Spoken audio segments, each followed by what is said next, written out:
What really happened with your host, Mike Rivero. You're listening to the Republic Broadcasting Network, where you'll find out what the Fukushima's going on. And aloha, America. Welcome to our show today. It is Wednesday, November 8th, 2017, Hemp Day, middle of the weekday, starting that long, slow glide down to Pauhana Friday, and whatever other insanity is in store for us. It does seem like these are very chaotic times, if you ask me. Anyway, we've got a lot to talk about today. The phone lines are open, 800-313-9443. Mike is in our control room, twiddling the dials, keeping us out of trouble, and ready to answer the phone when you call on in. Now, today was supposed to be the day when all the anti-Trump protesters were going to have their collective scream in U.S. cities to just vent their grief and rage at the victory of Donald Trump over Hillary Clinton. And let's see. Nope, I'm not hearing anything yet. So, like the Antifa Civil War over the weekend, I think it was just a huge, huge fizzle. And I think all these symbolic moves, they're worn out. They've gone to this well too many times. Now, as you know, yesterday, bunch of elections. The Democrats are very happy. They won the governor's races in Virginia and New Jersey, and a bunch of other victories from Maine to Washington State. And they're celebrating it as a sign that the American people are sick and tired of Donald Trump. They want the liberals back in power. Huzzah, huzzah for the 2018 elections. That's one interpretation. Or given the revelations by Donna Brazile, how the primaries were rigged last year, and probably the general election as well, the more likely explanation is the Democrats are still rigging elections, is what's going on here.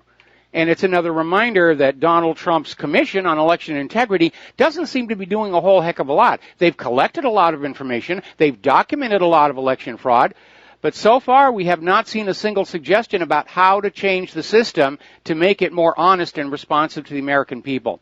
And by the way, there were actually people in the corporate media who came on out and said that the Democrats won these governor races because Americans want illegal immigrants. Yeah, we love our illegal immigrants coming in and bringing diseases and, you know, and bringing crime in there. We absolutely love that. That's why we're voting for the liberals here.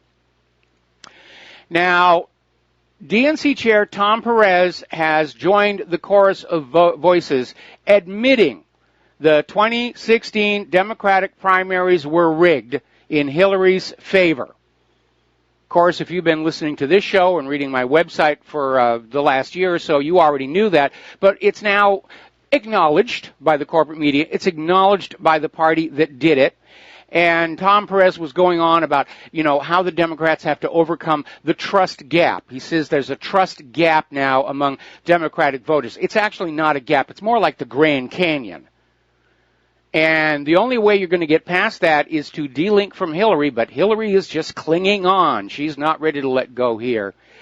Tucker Carlson has come on out with a new bit of information regarding the Uranium Gate scandal. And it was kind of interesting to watch him on the show where he's talking with a defender of the cause saying, well, it's not that big a deal. This uranium thing, you're scraping the bottom of the barrel, and there's really nothing there.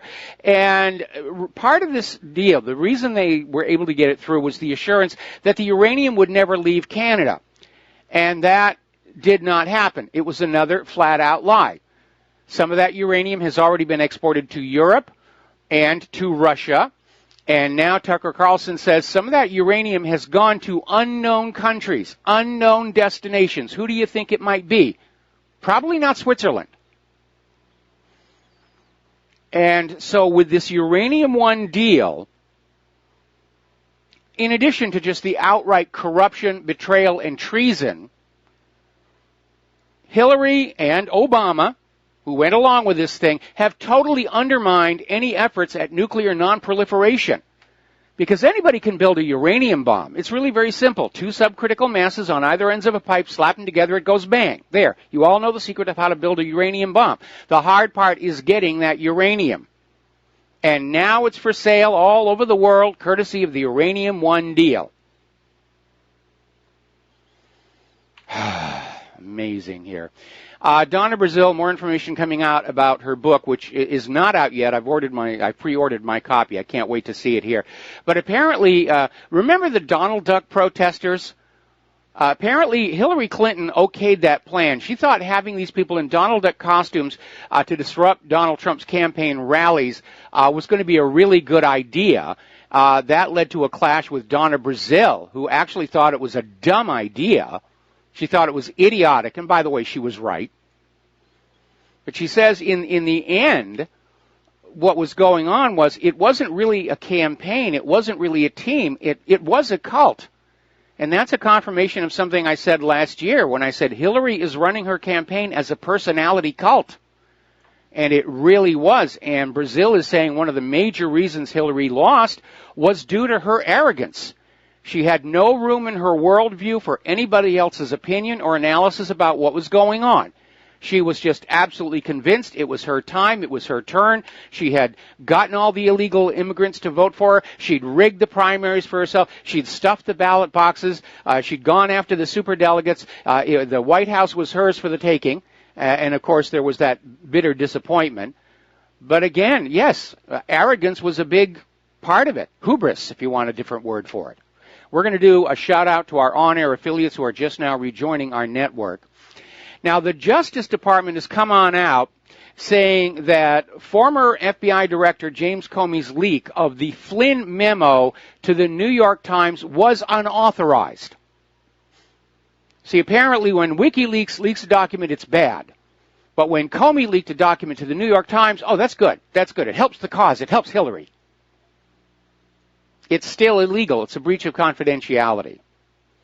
Now, Andrew Napolitano is out there basically making a very good case. The Justice Department should pick up where the FBI left off on Hillary's email and Uranium Gate investigations.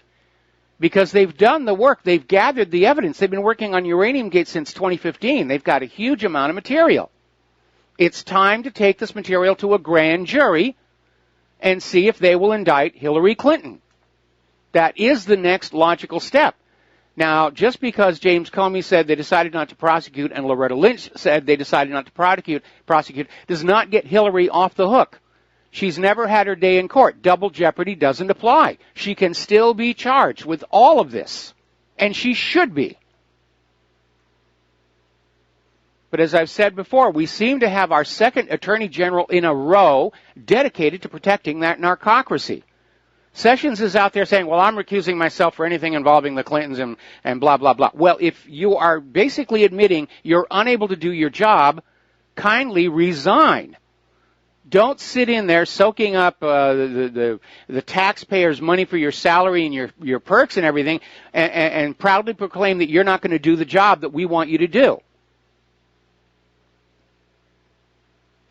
Now, a few days ago, Sean Hannity came out with one of his mysterious TikTok messages on Twitter, which usually signals a breaking story.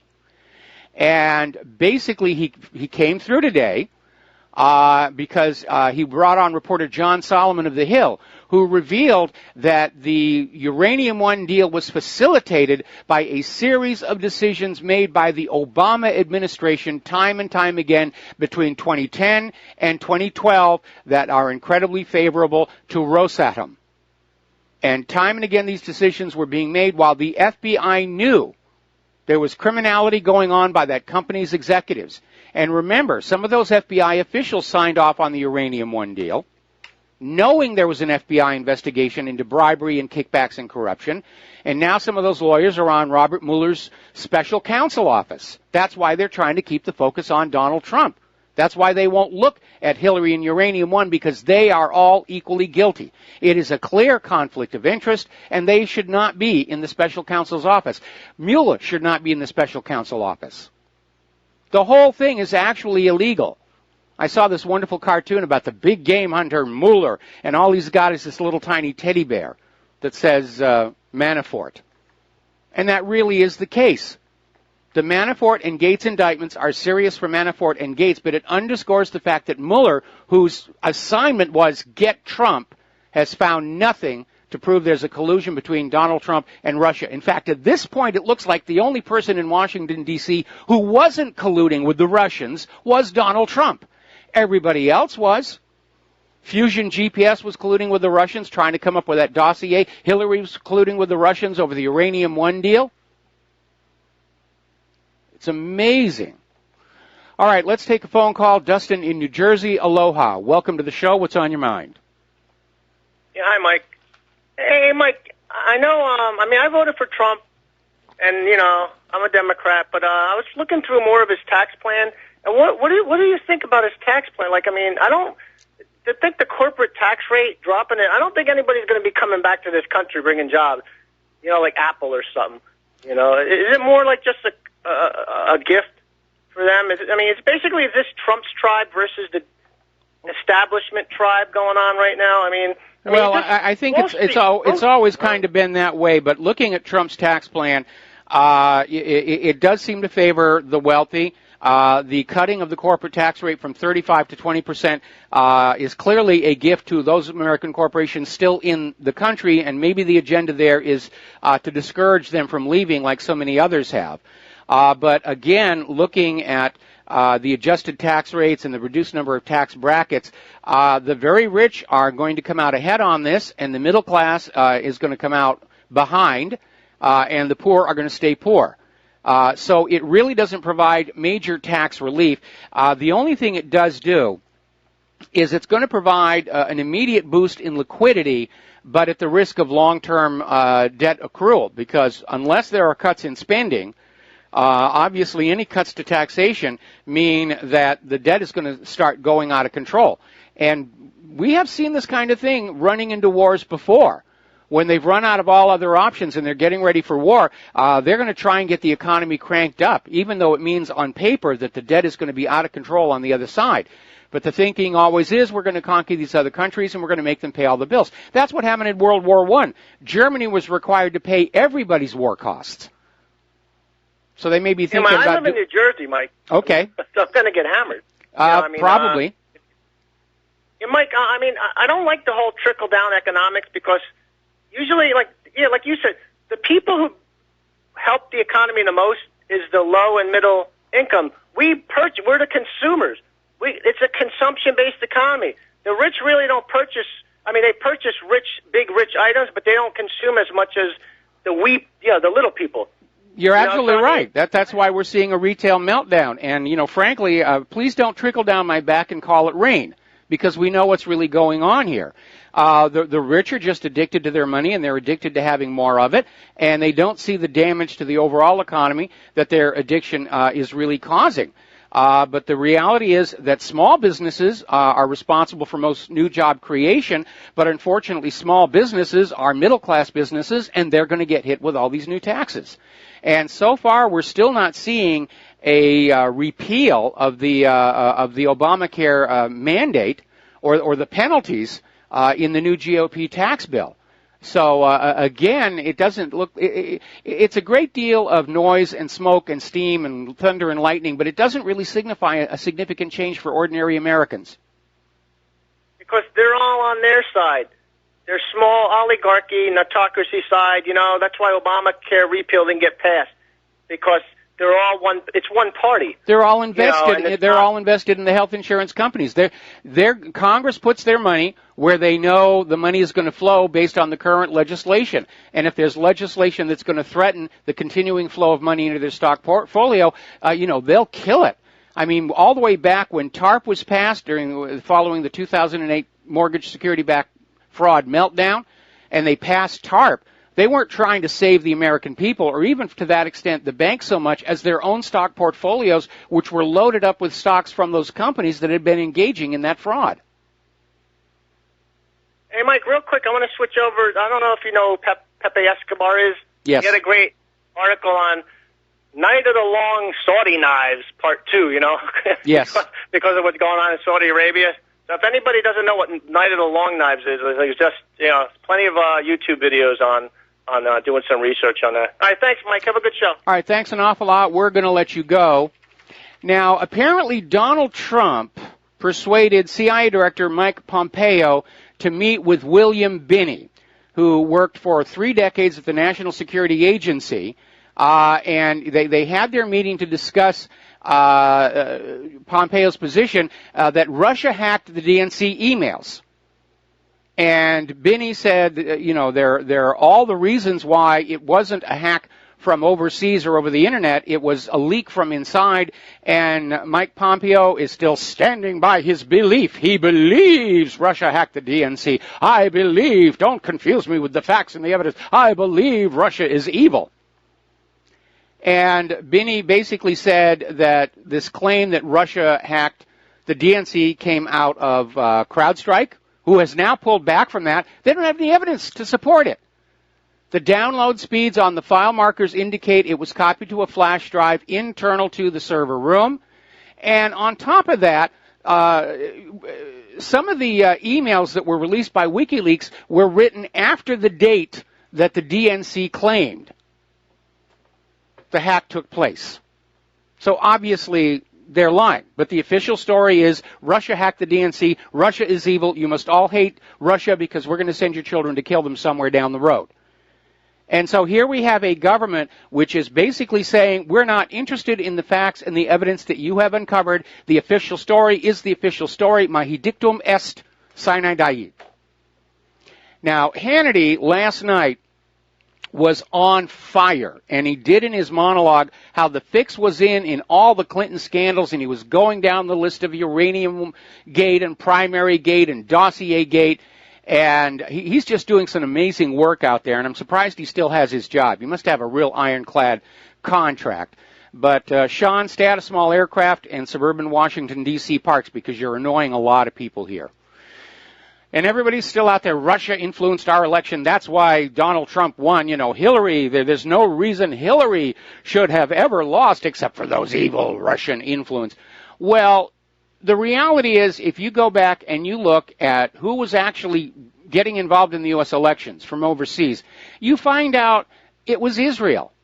Article out of the Viable Opposition Blogspot up in Canada asks which nation is really interfering in the U.S. electoral process, and it was Israel. Huge amounts of money, huge amounts of media influence. But that's okay. That's just wonderful. Israel's our friend, Russia's our enemy. Actually, we're all grown-ups here. We're all big boys and big girls, and we can decide for ourselves who is our friend and who is our enemy. And it's time to start doing that. Don't let anybody else tell you who to hate or love. You make those choices yourself. I would almost say that that's another inalienable right of human beings, to decide for themselves who they're going to like and who they're not going to like.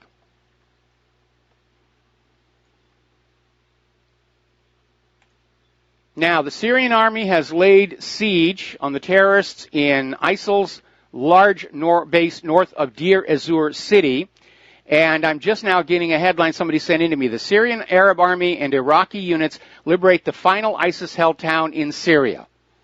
So it's pretty much over. The Syrian army has reportedly entered Abu Kamai, Daesh's last hotbed in Syria. So that's pretty much over. And once again, witnesses are reporting that U.S. helicopters are evacuating the Daesh commanders and flying them out from this town to an unknown direction. So remember how the U.S. government has been telling you that ISIS/Daesh/ISIL/is, whatever they're calling themselves this week, are the enemy? Kind of an interesting way to treat an enemy. Just as they're about to be killed by the Syrian government forces, send in the helicopters, pull them on out.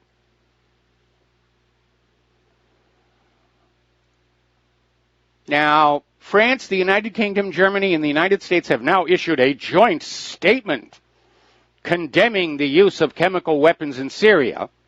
And this is part of a renewed propaganda effort to go back to this idea about how Assad is gassing his own people. And they're trying to get a resolution through the Security Council. The Security Council is split because most of them realize this is just nonsense. We'll be back after these few words. And aloha, America. Welcome back to our show. And we're talking about developments in Syria.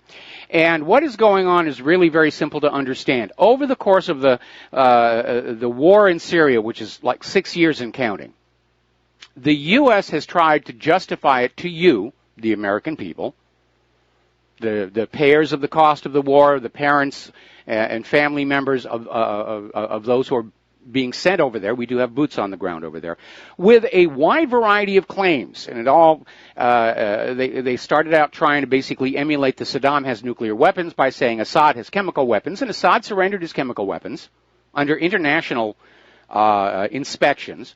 And then the U.S. said, well, he's a cruel tyrant. He's oppressing his people. Well, we got a lot of that here in this country. And then they faked a couple of chemical weapons attacks, one of them right in front of the UN's chemical weapons inspectors on the very day they arrived in Syria, which made it very obvious what was going on. And the corporate media was out there, oh, Assad is gassing his own people, his Alawite supporters.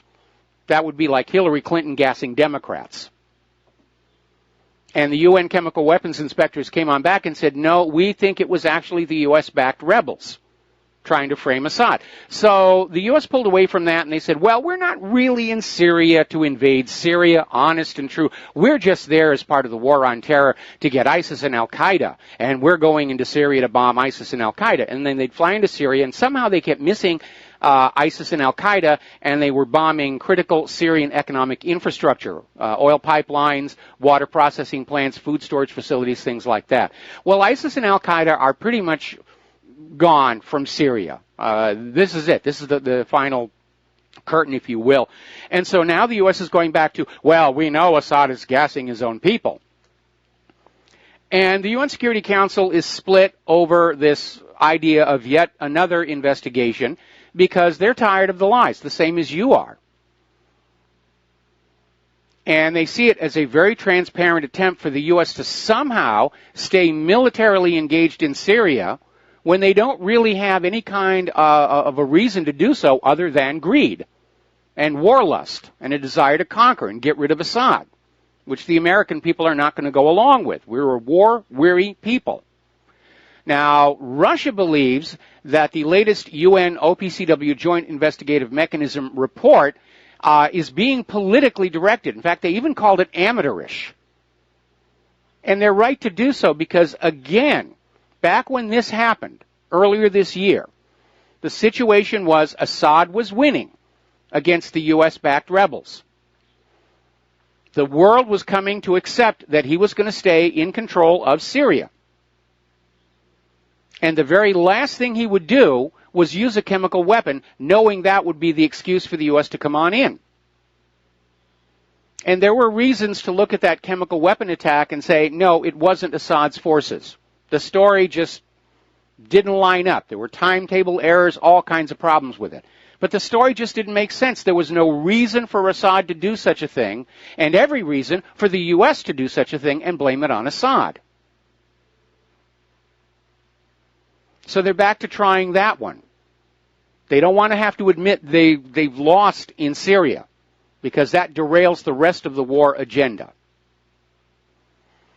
Meanwhile, up in Afghanistan, they're still up there trying to make it look like they didn't lose in Afghanistan, and they're escalating the situation. U.S. airstrikes are soaring in Afghanistan, along with civilian deaths. The United Nations is expressing concern over all these mounting civilian casualties, but they're doing absolutely nothing about it. Meanwhile, NATO is now going to send an additional 3,000 troops to Afghanistan. They may never be able to win. They just want to be able to not have to say that they lost. We are invincible in our endless victories.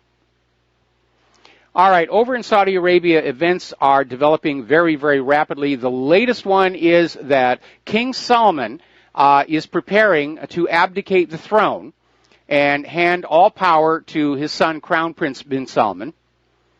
And it's probably going to come within a few days. In fact, they're saying basically once all this purging is over and all these opposition figureheads are over at the Ritz, that the king will stand down. And he's very old, and Crown Prince Mohammed bin Salman will become the new king of Saudi Arabia. And unfortunately, he's already out there showing that he's a little reckless. You know, it's like when you get a new car. The first few times you drive it, you want to push it to the edge. I think Salman's doing the same thing. We'll be right back. And aloha, America. Welcome back to the show here. And we're talking about developments in Saudi Arabia, which is about to get a new king, and the very belligerent rhetoric coming out of Saudi Arabia aimed at Lebanon and Iran, where Saudi Arabia is trying to construct this idea that somehow both Iran and Lebanon have either declared war against Saudi Arabia or carried out an act of war.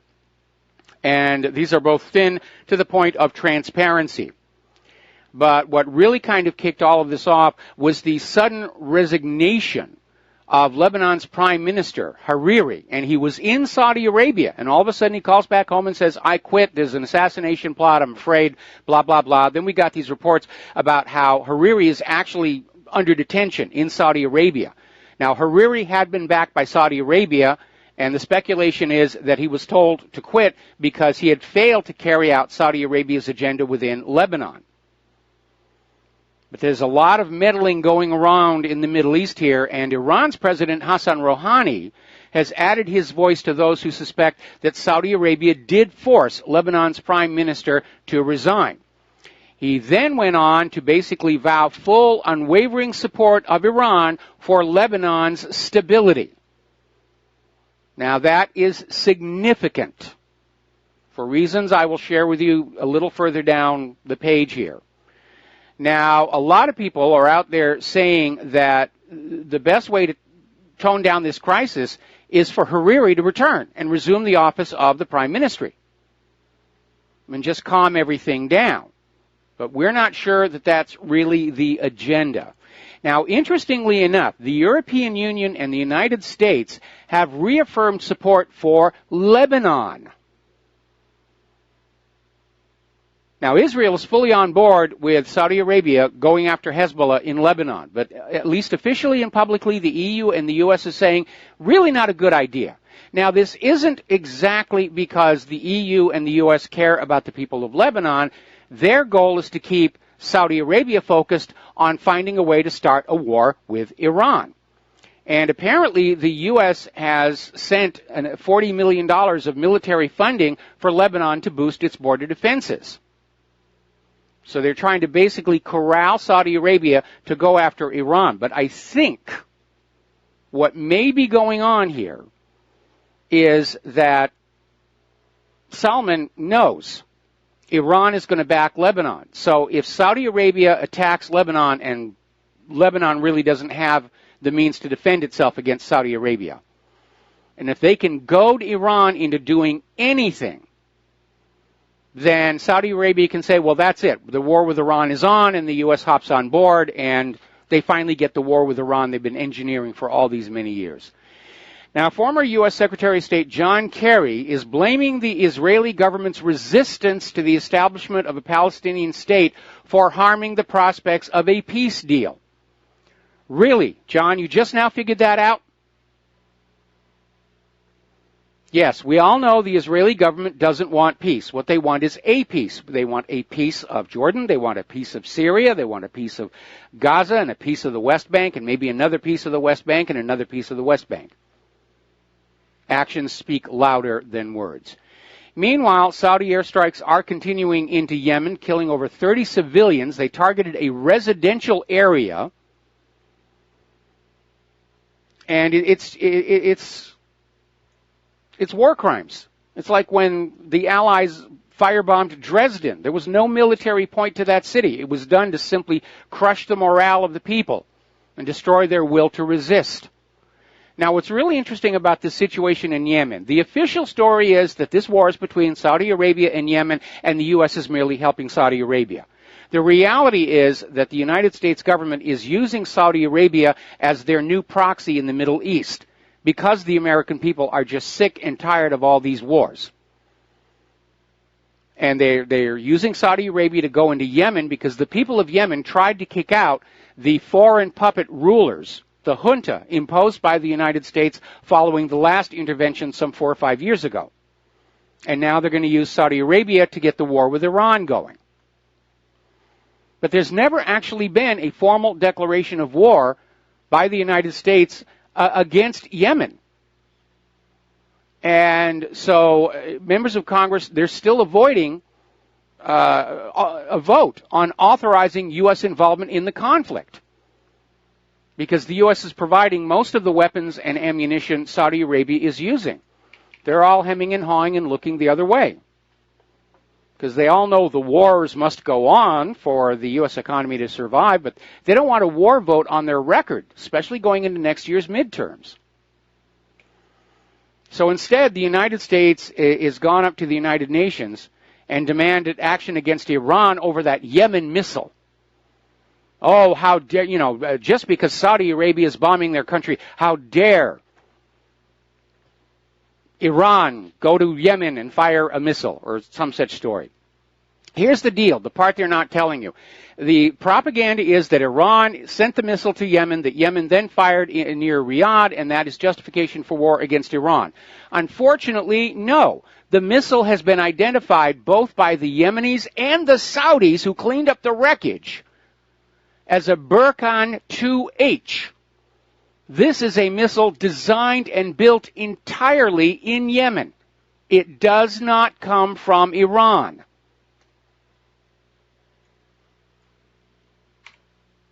So, now probably following the condemnation of the world and the United Nations for blocking humanitarian aid from getting in to Yemen, the Saudis have now ended the blockade on the port of Aden.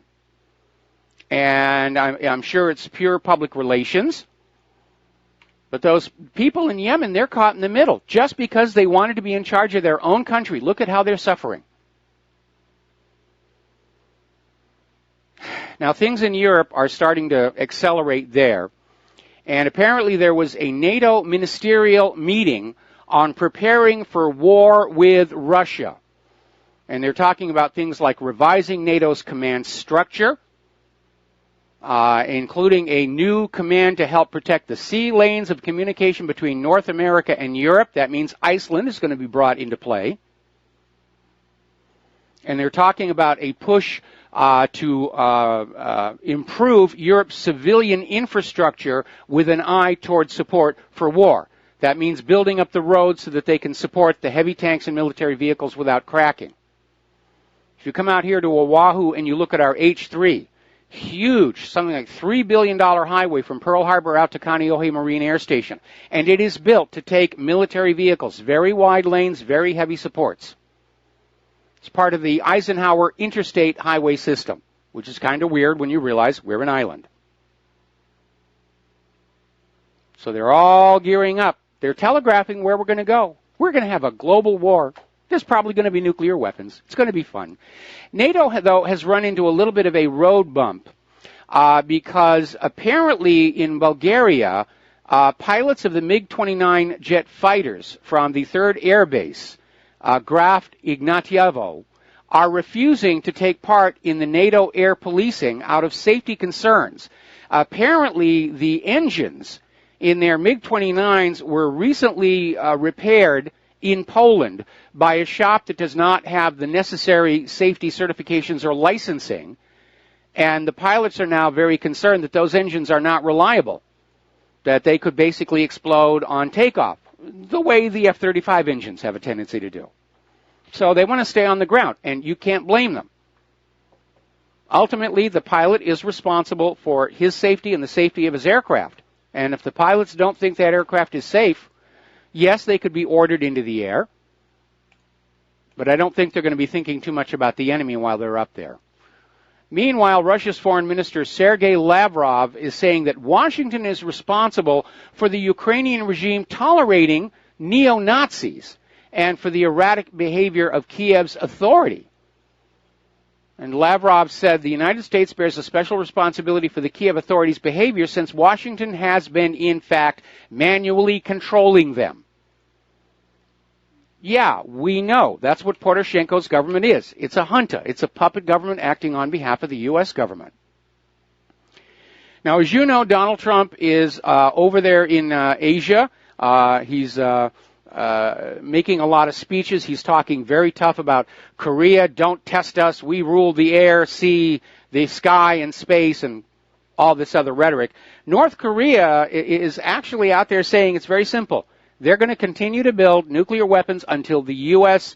leaves them alone. Now, look at the difference between the statements where Trump is out there saying, we control the entire planet, and North Korea is saying, leave us alone.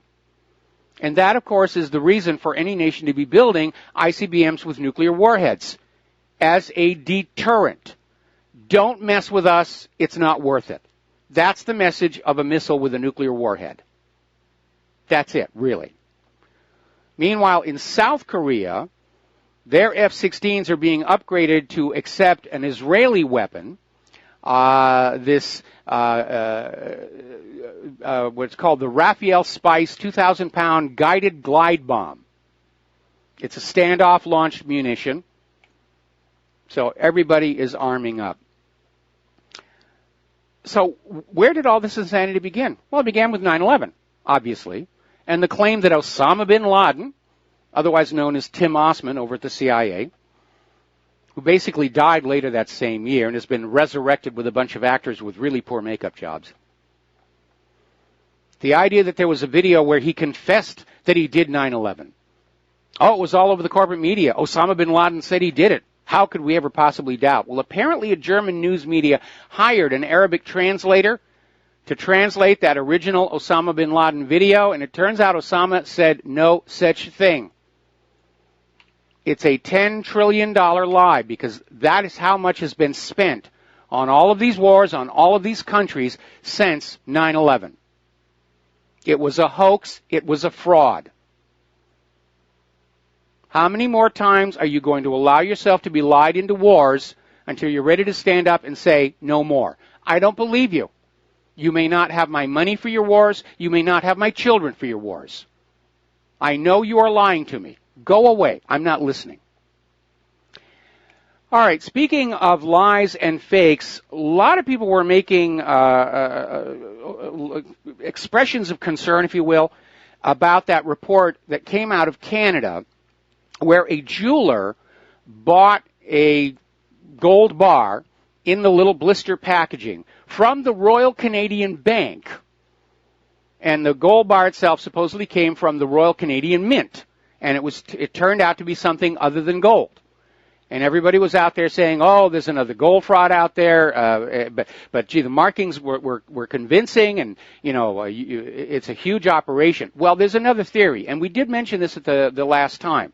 Story out of Giza Death Star saying that what may be going on is these fake gold bars are being put out and intentionally allowed to be discovered to discourage people from moving their wealth into gold. Because right now, the stock market, everybody understands it's overvalued. The savings accounts are vulnerable to confiscation by the banks in the event of a fiscal emergency. And people are thinking, maybe I need to have at least part of my wealth under my own control in my own home, which does make a lot of sense. And so one way that the money junkies could keep your money in their stock markets, their equity markets, their banks, is to scare you away from buying gold, or for that matter, silver, by planting a whole bunch of fakes and making sure they get covered in the media. The problem is we don't really know, because the places where the gold is kept, like Fort Knox, are refusing audits and assays. We don't know how many gold bars are out there that are tungsten cored. We just know that there are some of them. And we do know that for somebody to be counterfeiting these smaller bars, that's a lot of work to fake that, unless somebody took a fake gold bar into the Royal Canadian Mint and put it into one of the packages.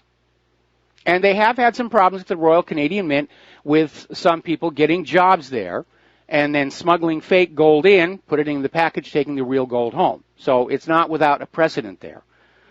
But when you look at the media attention it garnered, you can almost sense there's an agenda. Don't buy gold. You can't trust gold. You can trust the stock market. You can trust Wall Street. You can trust the bankers. Don't trust gold and silver that you have in your own hand. It's a hard sell, but it looks like that may be a big part of what's going on. And again, the reason we're seeing the acceleration of the war agenda is we're seeing an acceleration in the indicators that this economy is not going to hold together much longer. U.S. credit card debt has risen above $1 trillion with a T. Auto loans have hit an all-time high.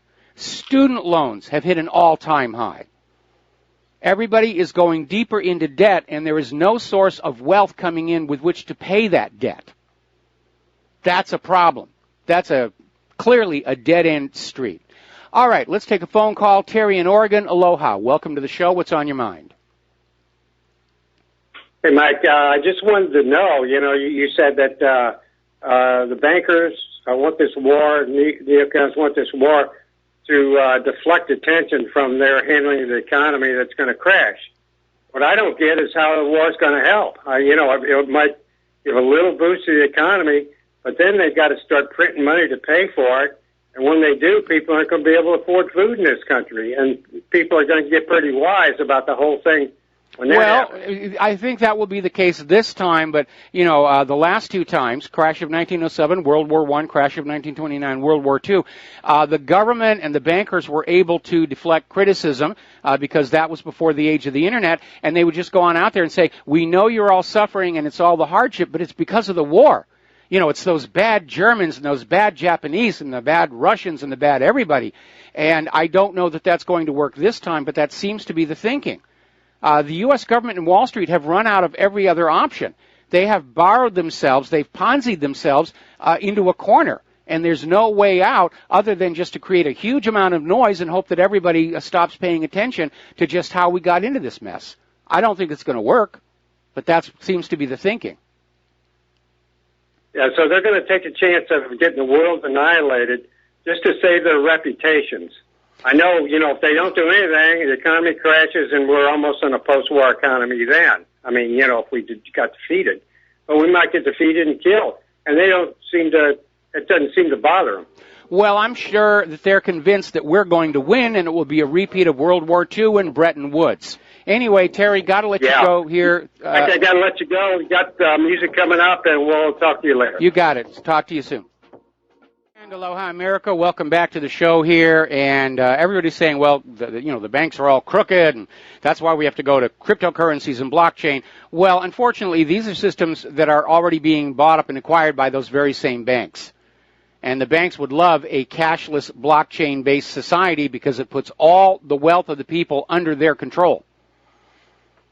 And you will have to go and grovel before an ATM machine to get money for your lunch today. I personally don't plan to live like that. I prefer a cash-based society. Once you have traded your labor for your wages and salaries, you should be free to do whatever you want with that wealth. Put it in your pocket, walk down the street, buy whatever you want without leaving a record for somebody to snoop at. So what? You bought a jelly donut on your way home from work, breaking your diet. Whose business is that besides yours and the bakery?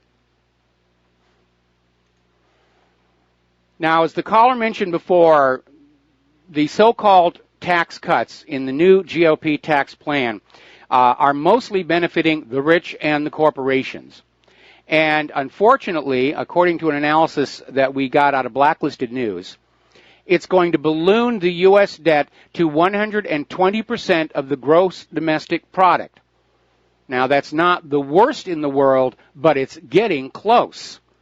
Then goes to point out the boost to the economy is going to be short-lived because the interest on that debt keeps compounding and compounding and compounding, and the United States doesn't really have any new sources of real wealth coming on in with which to pay all the debts off. We've allowed our manufacturing to decline over the last 30, 40 years. American-made products used to be considered the best in the world. Not anymore.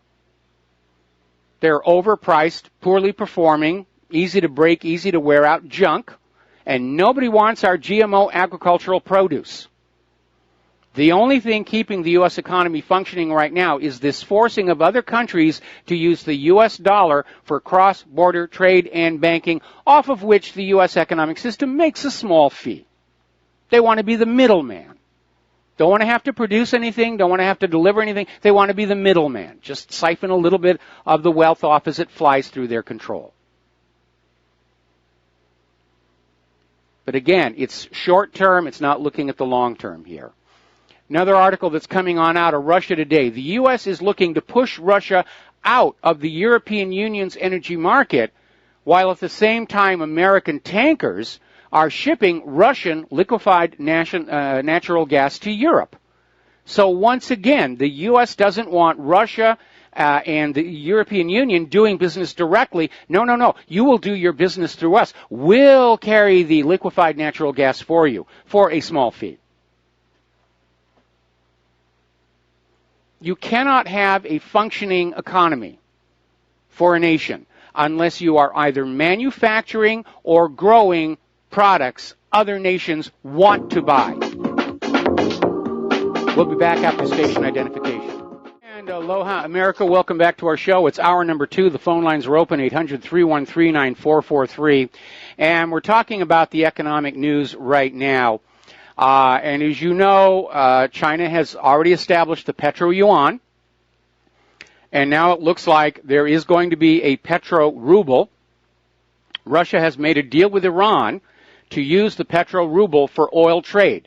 They're not going to go through the petrodollar. The de-dollarization of the world is underway. And that's what's got the United States in this war fever.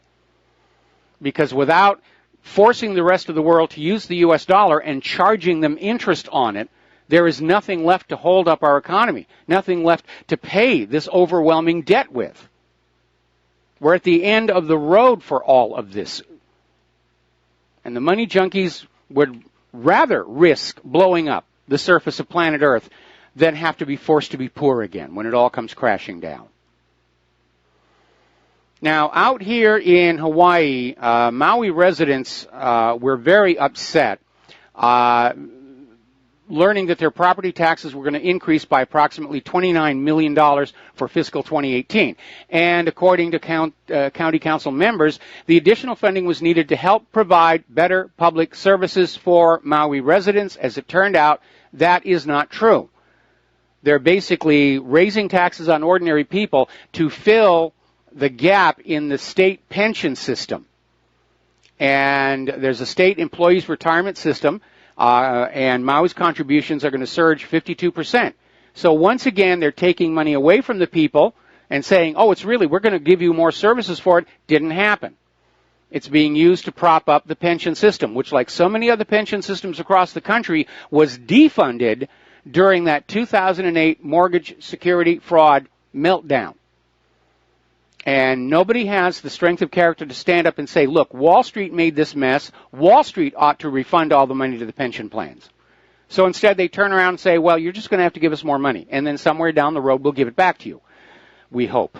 Maybe. I guess. Now, over in Russia today, they're talking to experts who are watching the situation in Great Britain. And they're noticing how more and more Britain's current government seems to be caught up or seems to have the majority of their time absorbed with fighting over Brexit, whether it's going to go forward or not. And apparently Theresa May postponed her cabinet meeting at Downing Street today. And they're looking at a whole bunch of serious problems. And a lot of people are speculating that Theresa May's government may actually collapse. Now, that may have been engineered by the Remainers, who would want to then put in a government saying, Brexit's canceled, we love the EU, we love the European Central Bank, we love our migrants and refugees coming in. Meanwhile, over in Romania, thousands of their workers are protesting against their government's planned fiscal measures. It's a repeat of what we saw in Cyprus and in Greece. You're all going to have to make do with less so the money junkies can have more. Apparently, a lot of people in France are very upset. Every year about this time, Paris has a Christmas fair along the Seine. And apparently this year they said, it's really too tacky and it's offensive to some people, and so they canceled it. And so a lot of people are now upset about that as well. All right, let's talk about Weinstein and what's going on. And again, I'm starting to think that a lot of this is being encouraged by the Hillary camp. They're hoping to throw some celebrity scandals out there to distract you from Uranium Gate, Dossier Gate, Primary Gate, all the rest of them. it's not going to work. But we are going to indulge and have a little bit of fun here. And so now we have, these allegations against all these big stars. And again, some of these allegations are probably fake, desperate attempts at free publicity. Get the name in the media. It turns out, rather interestingly, that Harvey Weinstein, along with hiring this intelligence firm Black Cube, which is comprised of former Mossad and other Israeli intelligence agents, basically came on, hired a high-profile attorney, David Boyce, to go on out and find ways to sort of crush down this story, to go after the New York Times and try and get them to stop reporting on all of this. What's really interesting is this is the same lawyer who represented Al Gore in that 2000 Supreme Court case, Bush versus Gore. So he's come on back from the shadows there as well. Now, Corey Feldman has officially filed a report with the LAPD on Monday regarding sexual assault of children in the industry. And the LAPD confirms that they are going to investigate this idea that there is a Hollywood pedophile ring. So, Corey, keep your Kevlar underwear on, because you're reaching into the very, very high levels of power. Remember the Franklin scandal? Was another organized pedophile network. They were getting boys from Boys Town, no less, and shipping them all over the country. And some of them even got taken into the White House. It was a huge stink, came and went in the flash of a second, was never mentioned again. There was even a documentary made about it. Conspiracy of Silence, I think is what it was called. And it was scheduled to be aired on TV. It was even in the TV guide. Back before we had interactive guides on our computers. And apparently somebody went to the TV network that was going to run it and said, if you run this, we will pass laws that will make it impossible for you to continue in business. And so there was a last-minute substitution. And then some unknown party bought the entire run of VHS copies of this program that were going to be for sale. And they disappeared. But that wasn't the end of it, because a editing work tape surfaced of this film. And it's on YouTube. You can go look at it. And it's a big, ugly stink. And since then we've had, all these other allegations that apparently people in very high positions of wealth and power think that this is acceptable behavior. Or maybe they do it because it isn't acceptable behavior and they're getting off on the thrill of getting away with it. I can do things that ordinary people would go to jail for. But it's part of the pathology. I guess, if you're sick enough to be a money junkie, you're sick enough to abuse children. But it's lurking out there on the edge of our consciousness that something really horrible is going on. And I wish Corey Feldman luck as he moves forward on this.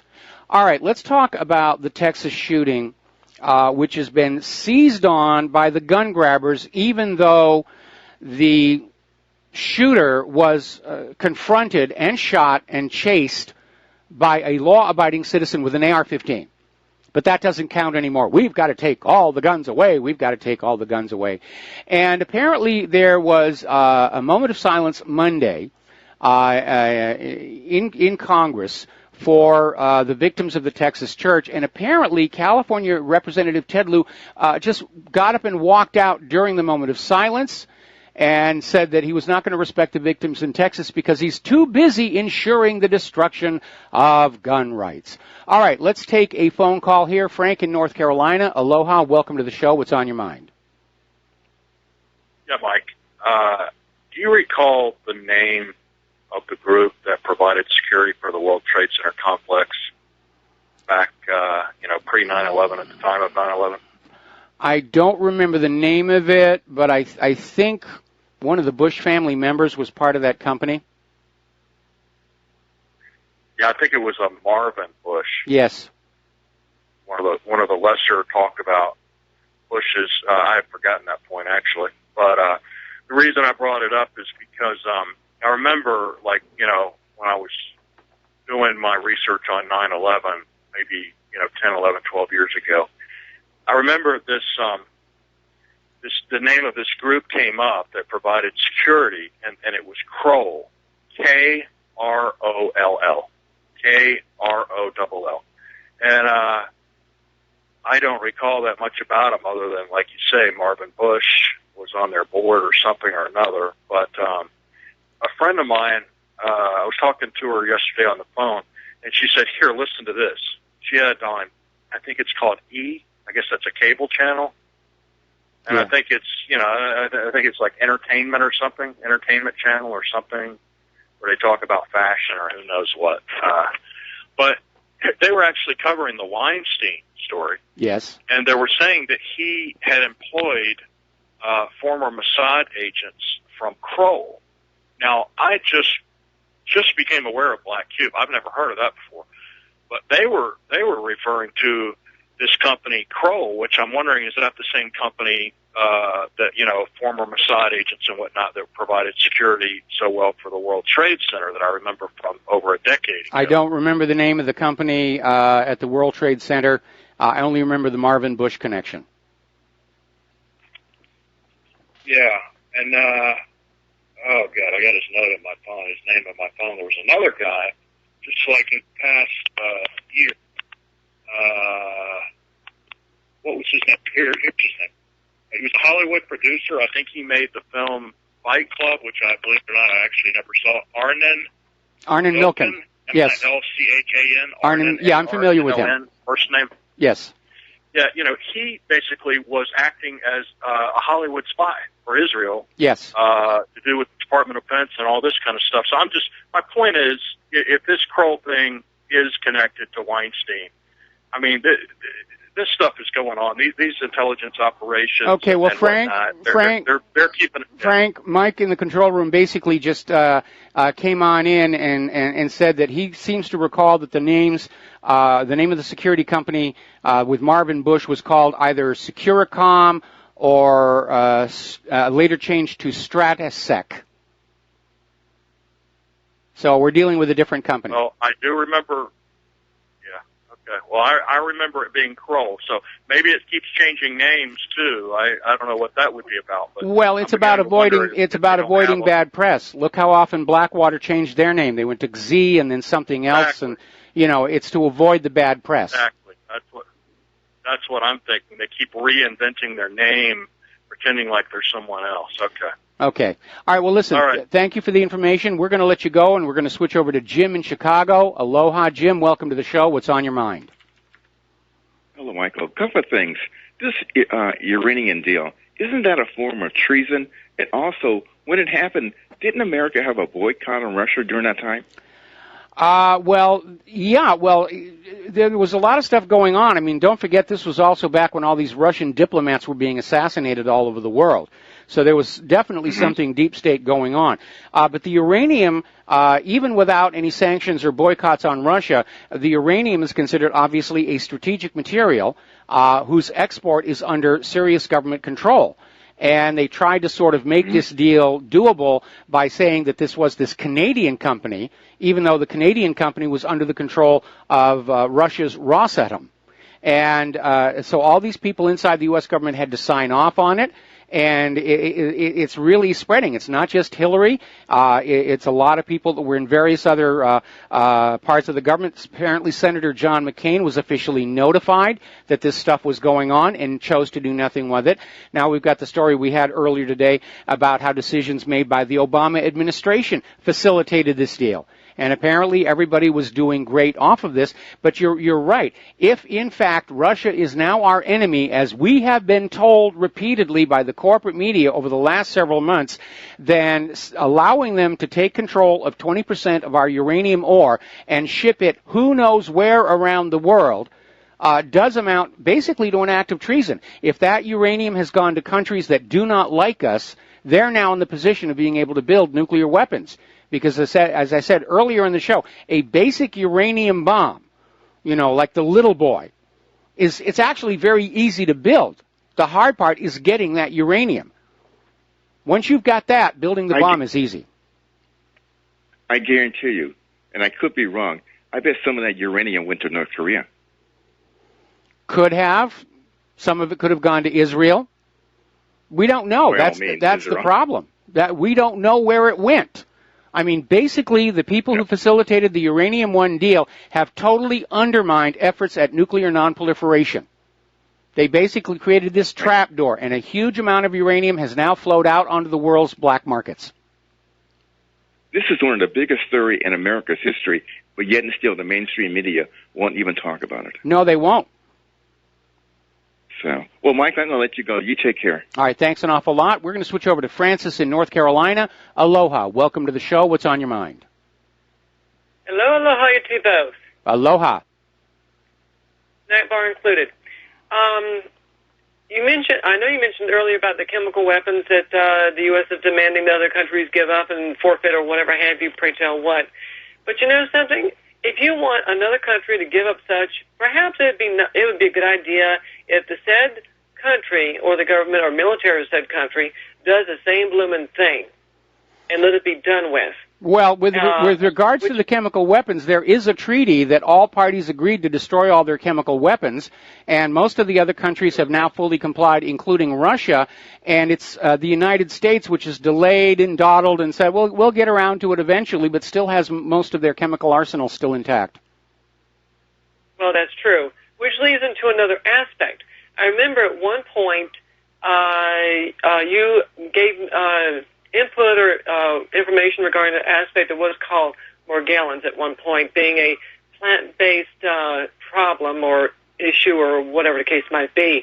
I suggested a theory that it might have been an accidental effect of genetic engineering on crops because the filaments that are growing out of the patient's bodies have been found to have plant DNA in them.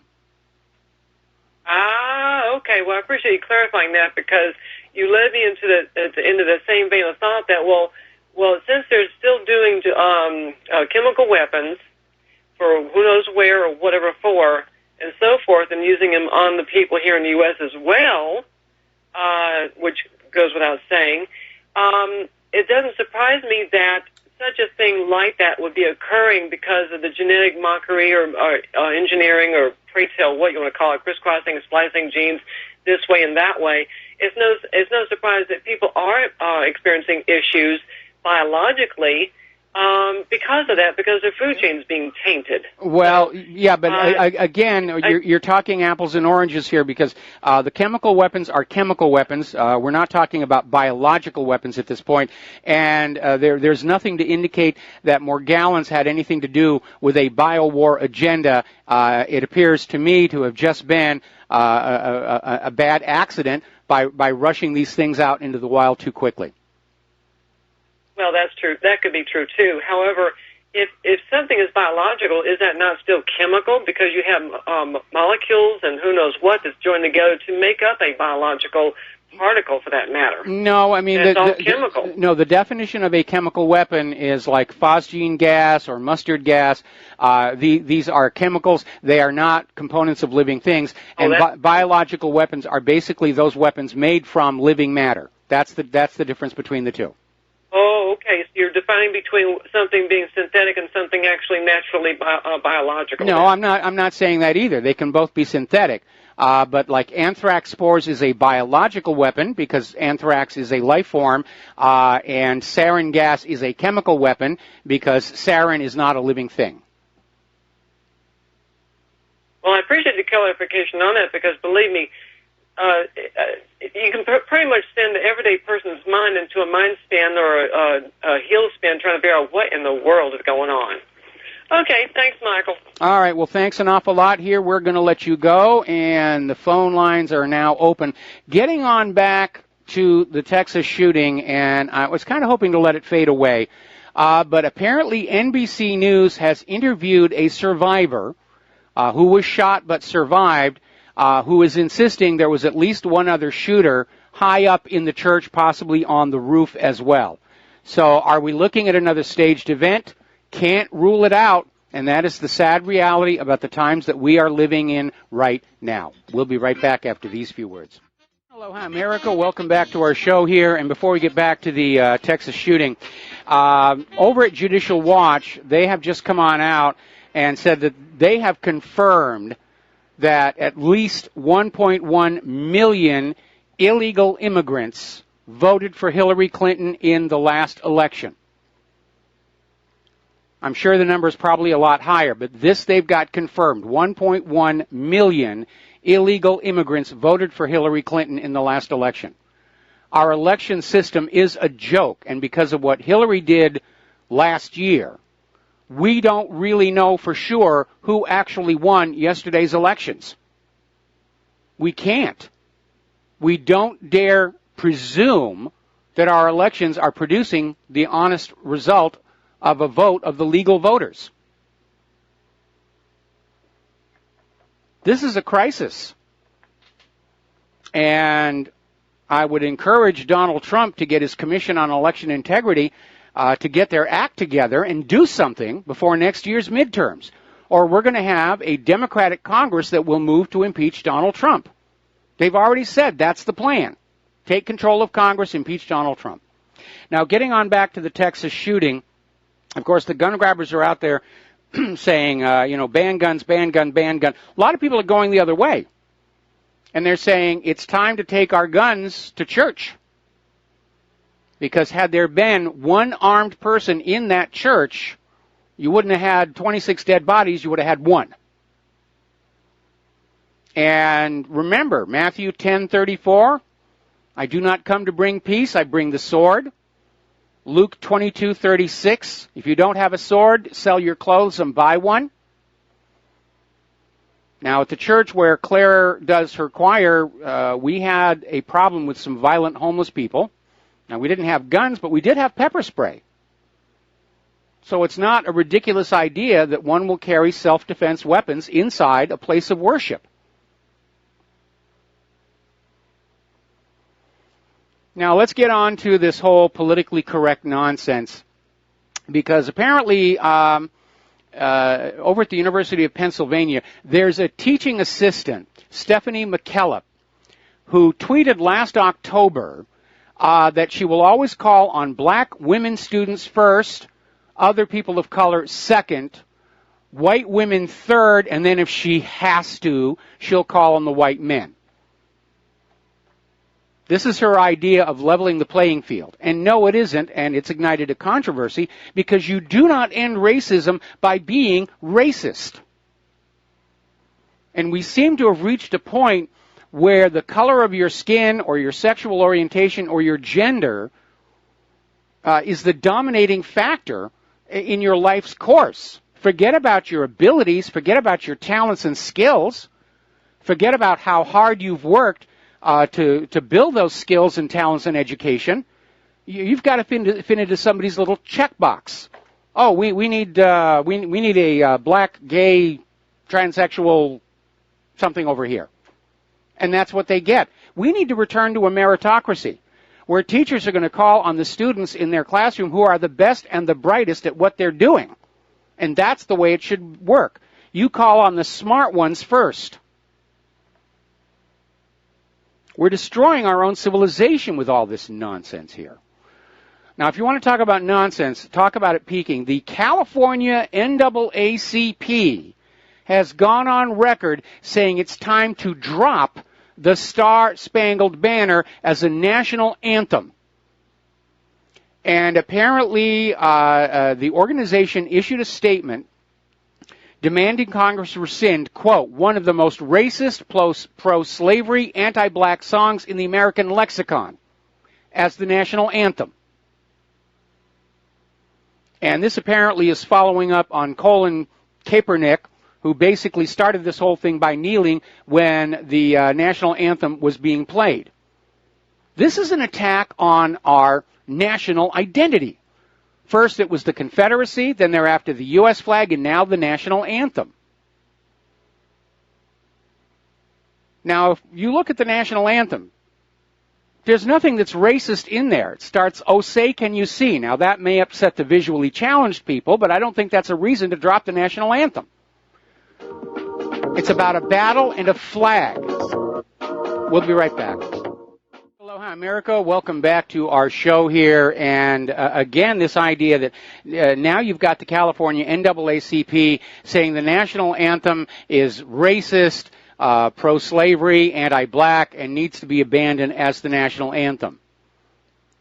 I mean, this has really reached ridiculous extremes. And what's really happening here that needs to be paid attention to is that all of this screaming and crying and violence and so forth, and the utter ridiculousness of some of these suggestions, like we're going to call on the black students first in class and the whites only if we have to. It's not going to get rid of racism. It's going to make it worse. Because unless you're willing to treat everybody around you equally, all you're doing is shifting the direction of the racism, and that is not a fix. It is the violence of Black Lives Matter and Antifa are actually working against their stated agenda. But then maybe their real agenda is to keep race relations, race hostility fanned up to be exploited by the Democrats in the next election.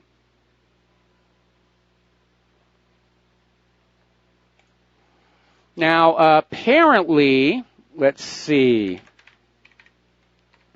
as part of the deal for the Time Warner merger, let me see if I can get back to that here.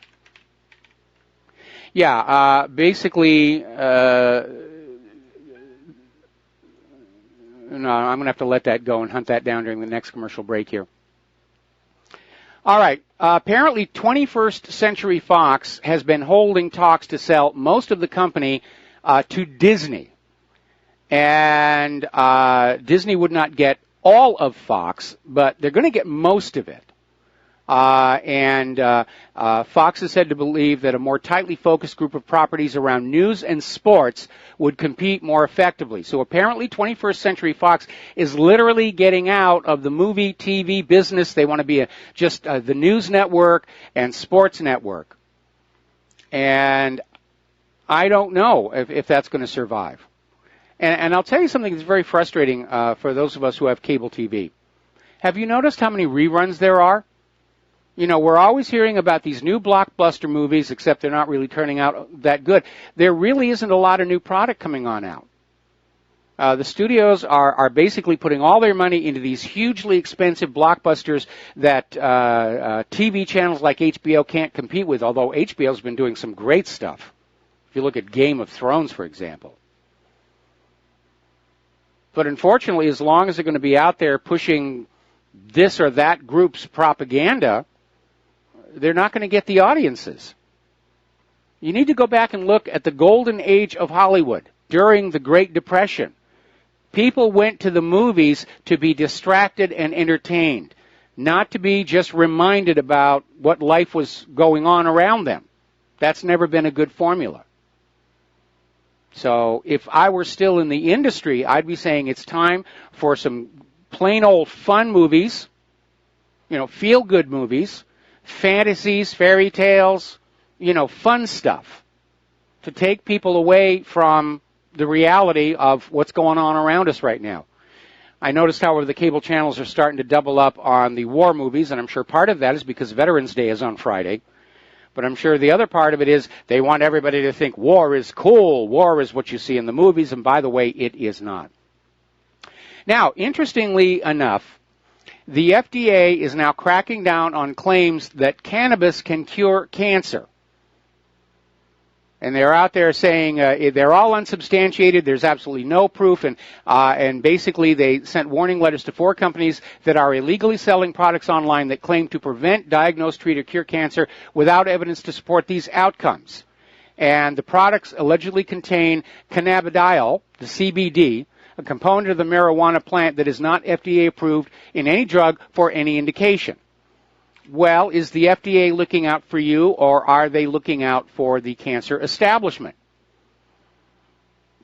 Because there are people out there who insist that they have cured their own cancer with CBD oil. One of them is Alan Parks. He's a comedian, and he was diagnosed with stage 4 prostate cancer, and he was told by the doctors, you're going to die. Wrap up your personal affairs, get everything in order, get the funeral home checked out, you are going to die. And he basically went on the CBD oil, and he's still alive and kicking. And we're actually going to have him on our show on November 16th to talk about it. Now, speaking of cancer, I've often commented that one of the weirdest victories, if you will, that advertising ever accomplished was to convince women that what naturally comes out of their bodies to feed their babies was somehow inferior to what was coming out of a factory in cans and bottles. Baby formula. And the advertising apparently worked, and a lot of women moved away from breastfeeding, thinking they were actually doing what was best for their babies. But the fact of the matter is that what is in those factory-produced bottles is a very thin simulation of milk, and they still don't know everything that's in natural mother's milk because they haven't really been looking. And apparently scientists have discovered a substance in mother's milk, human alpha-lactobumin, is lethal to cancer tumor cells. And apparently it's already been tried out on mice. It attacks cancer cells without harming the healthy cells nearby. And it doesn't have any of the crippling side effects of chemotherapy. Well, you already knew that. Babies who are nursing on their mothers, they don't get sick. So, for you new young mothers, you might want to go back to the natural approach. Stop trusting these factories and the chemicals in the bottles and the cans. Remember that big stink, I think it was about last week, where all these baby foods were found to be contaminated with these heavy metals? I mean, it's not that hard to make baby food. Just take real, organic, healthy food, put it in a blender, hit puree, and you've got the baby food. How do these chemicals get in there? We don't know. But they're bad for the baby. Now, over in Minnesota, they have had an outbreak of tuberculosis.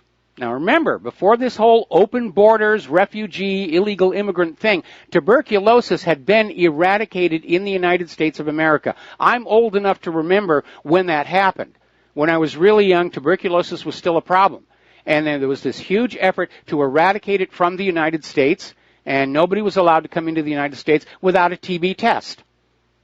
And they're still keeping an eye out for it. When I got my job teaching over at UH Manoa, I had to get a TB test. So they're still on the lookout for it. But now, all of a sudden, thanks to the open borders, we have got all these illnesses coming into this country. There's even been cases of black plague in this country. So over in Minnesota, they've got this outbreak of tuberculosis. And what makes it worse is this is the multi-drug resistant strain.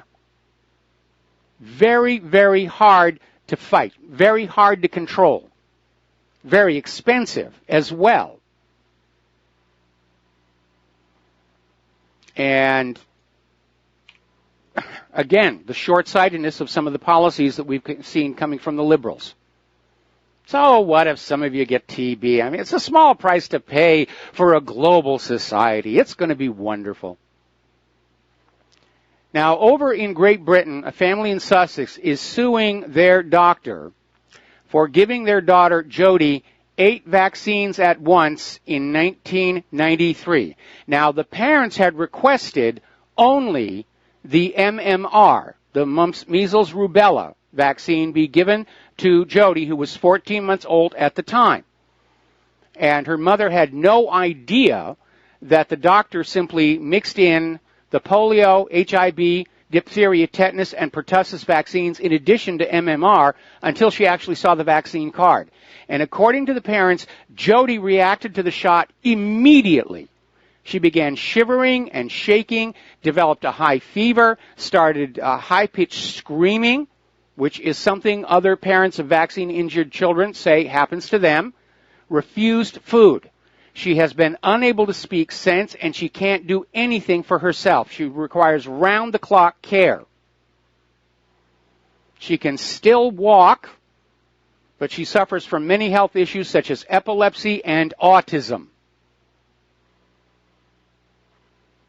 Now, one of the problems you have with the vaccines, the testing is not robust, and nobody's ever tested what happens when you put these vaccines into a single syringe and how they interact with each other, how the adjuvants in vaccine A may have an effect on the pathogen in vaccine B. But there's this huge, huge cover-up in the name of protecting vaccine profits because vaccines are something like a $30 billion a year business now. Now, I don't know what the system is over in Great Britain. Apparently, they're able to sue their doctor for this problem. But here in the United States, we're living in a society in which corporate profits are the top priority. And what is happening to ordinary people, it's treated like an annoyance, an inconvenience. Oh, we've had another vaccine-injured child. Won't they just go away? Now, here in Hawaii, the good news is that the actual plume of radioactive water from Fukushima still has not reached here. It passed north of us as part of the North Pacific Gyre, and it will eventually turn around after it ricochets off the west coast of North America and get here. But, unfortunately, 13 commonly consumed types of fish caught locally around Hawaii have been found to be contaminated with Fukushima radiation.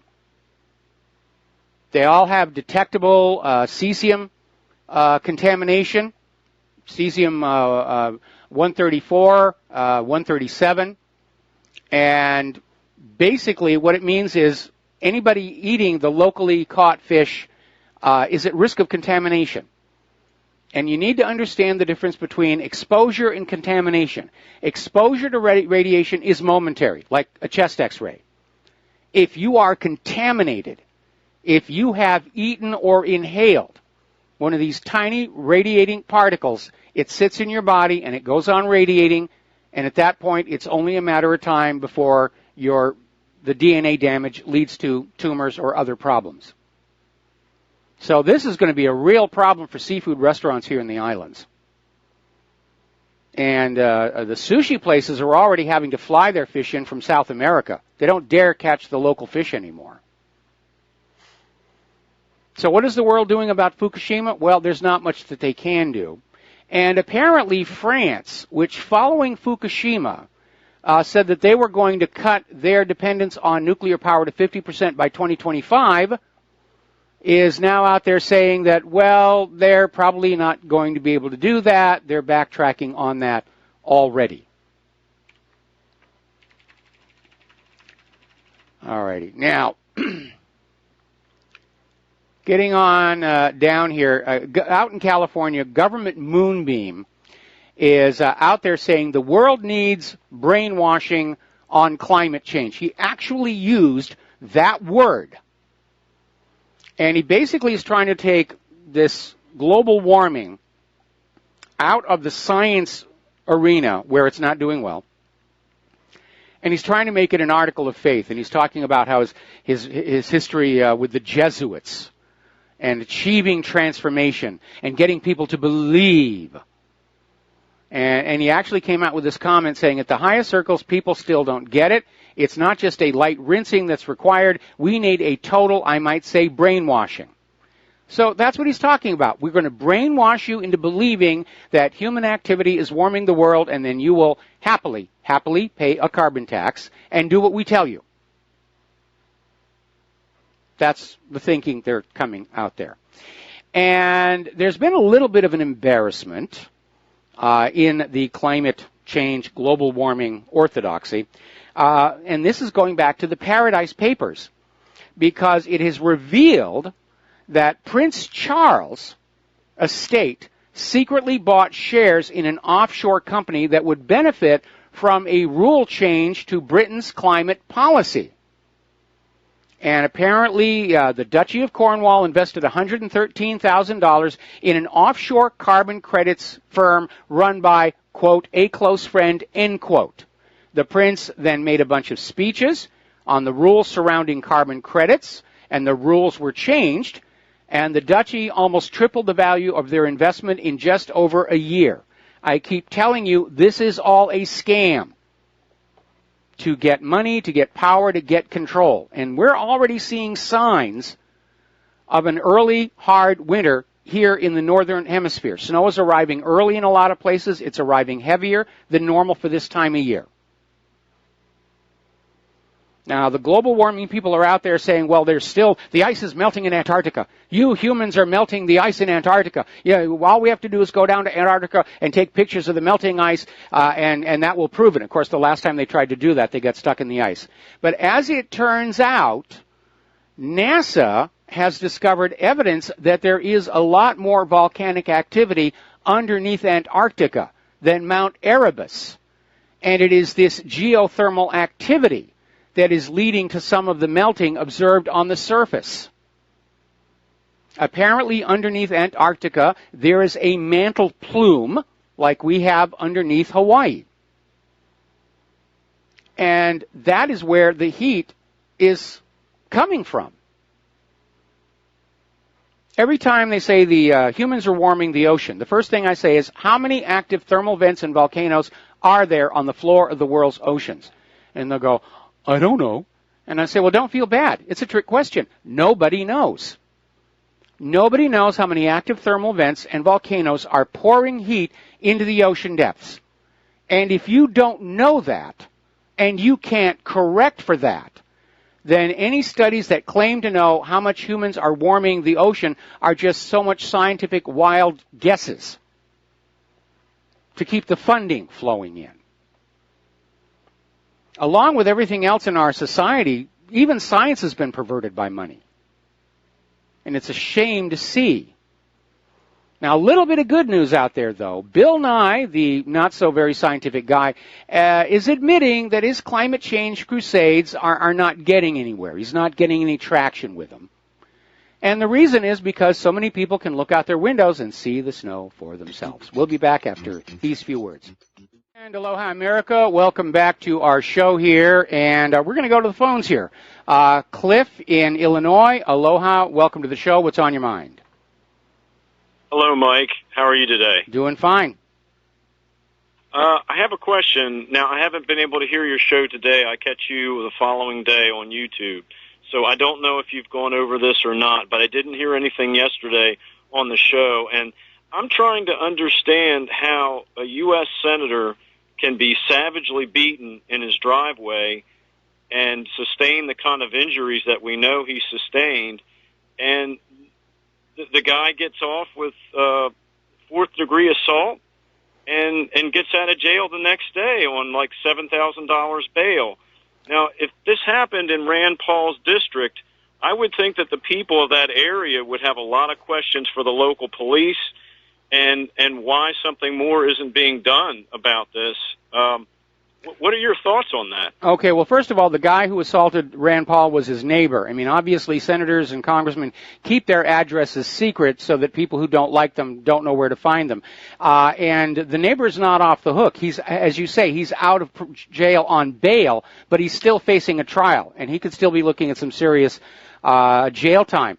Normally, Secret Service protection is not extended to members of Congress unless there is a known direct threat to them. But I can imagine Rand Paul just being in his own driveway just was not expecting this attack at all. And apparently Rand Paul is still not clear why he was attacked in the first place, and I imagine that his attacker is not going to say anything until he's actually in the court.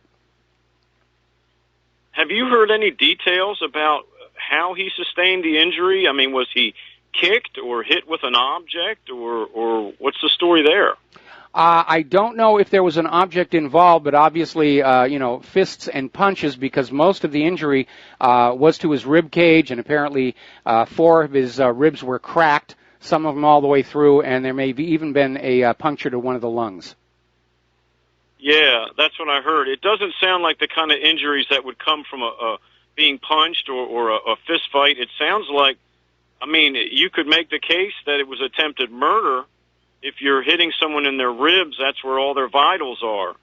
So it just seems really odd to me that in Rand Paul's own district, I mean, if I attacked my neighbor for whatever reason and did that kind of damage, I would be sitting in jail. I wouldn't have gotten off on a fourth-degree assault. It would be a more serious. It would be a probably not a misdemeanor. And I'm just trying to understand how, to a U.S. senator, I mean, what kind of message does that send to everyone else? I mean, you can go and savagely attack a standing U.S. senator in his own district, in his own property, and get off on such a minor charge. Well, it's not sending a very good message. I agree with that. But what's more alarming is that this attack appears to have resulted because for the last several months, we have been seeing this message that violence is okay against those whose politics you don't agree with. We certainly got that from Antifa and Black Lives Matter and all the liberals who were screaming and crying over Donald Trump's victory. Going to have to let you go, Cliff. We got to do a station identification. Back with another phone call after these few words. Aloha, America. Welcome back to our show. And before we go back to the telephones here, apparently, Mike Pence is down there in Texas to meet with the victims of the Texas shooting. And already there is apparently another shooting incident in Floresville, near Floresville Nursing Home and Pecan Park on Hospital Boulevard. And this article I'm looking at doesn't even say what state it's in. So it's obviously local news. But it looks to me like I'm starting to get really suspicious that we're going to see a whole flood of these staged shootings until the gun grabbers get the guns. So they seem to be ramping that one up quite a bit. All right, let's go back to the phones here. Dan in British Columbia, aloha. Welcome to the show. What's on your mind? Aloha, Mike. Talking about climate change. We've just had a new government here in British Columbia, Canada. And it's kind of a coalition government with a Green Party and New Democrats. And I know that sounds pretty scary. But one of the first things they did when they got into office was now we're not allowed to know where the green carbon tax goes. It used to be revenue neutral.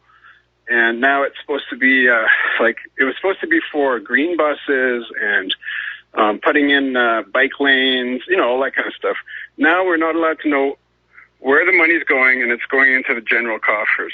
And this is one of the most, climate progressive places in North America. So it just goes to show you that it's a big scam. It's all for money. People are being duped, and I'll take your answer off the air. Thanks a lot. All right. Well, we know that this kind of thing is going on all the time. We just had that story about the property tax increases down on Maui, and the people of Maui were told, we're going to take this money, but we're going to improve public services to you. And, of course, it didn't happen. The money is being shuffled off to prop up the state's employee pension system, which is in serious trouble. When we lived in California and they were first starting to put together that California lottery, and it was going to benefit the education system, and that's what they got it past the voters with. Where we'll have a lottery, it's going to benefit the education system, and the schools were in pretty bad shape, and I know because I taught in one of them. And all of a sudden what happened was as soon as the lottery money started coming into the education system, the state government simply pulled back the state funding for education by the exact same amount. So the schools never actually benefited, and the state government now had more money to play with in their general fund. And so, this kind of subterfuge and deception is going on all the time. All of these governments are broke. All of these governments are hideously in debt because none of them will stand up and recognize the fact that private central banking, by design, creates more debt than money with which to pay the debt. And they need to shut that down if you're going to have a functioning, balanced economy that serves the people in the nation. Now, Canada, originally, the Charter for the Bank of Canada, which is owned by the people of Canada, was supposed to provide interest-free loans for infrastructure development as a way of easing the burden on the taxpayers. But unfortunately, Canada's government some years ago stopped using the interest-free loans and started borrowing for infrastructure development from the regular commercial banks. Apparently, it was a requirement of the deal to join the World Bank, and it led to this lawsuit, which was hushed up, about why the government of Canada is choosing to borrow money at interest and stick the Canadian taxpayers with that interest bill rather than avail themselves of the interest-free loans guaranteed by the Charter of the Bank of Canada. So all these governments are playing these games, and you're right, it's all about getting more money and more power and more authority. And every government on earth is hopelessly in debt. And that right there tells you there's something wrong with the way economics are being run. Because in theory, with a fair and balanced economic system, half the countries would be in debt and half the countries would be in a surplus. And I remember before Reagan was elected, the U.S. government was one of the greatest creditors on earth. And now we're one of the biggest debtors. So something has gone horribly, horribly wrong. And this whole global warming is just another scam to try and trick you out of more of your money. You know, we need a little more of your money to save planet Earth. All right, here's a little more money. We need a little more of your money to save the people of Syria from the evil Assad. All right, here's a little more money. But we're running out of money. That's the problem. Washington, D.C. stretches their talons out to grab a little more wealth to themselves, and all they're getting back are wood splinters from the bottom of a very empty barrel. And that's why they're in a panic, because they understand that the American people are no longer this reliable source of unending wealth that can be grabbed and put into the government. And that's why it's all coming to an end here. All right, let's see. We're going to go to David in San Francisco. David, thank you for waiting. What's on your mind? Michael, two things. I was spurred to call by the Rand Paul thing, and I found an article, it's from CBS just basically an hour ago, and according to Rand Paul's Twitter or tweet, he says, I appreciate all the support from everyone. A medical update report indicates 6 broken ribs, and a new x-ray shows a pleural effusion. Oh, boy. And I don't remember, is an effusion a bruise that creates a whole bunch of excess blood around the lungs? Yeah, it might be. I'd have to look up the exact definition of that term, but it does sound like... EFF.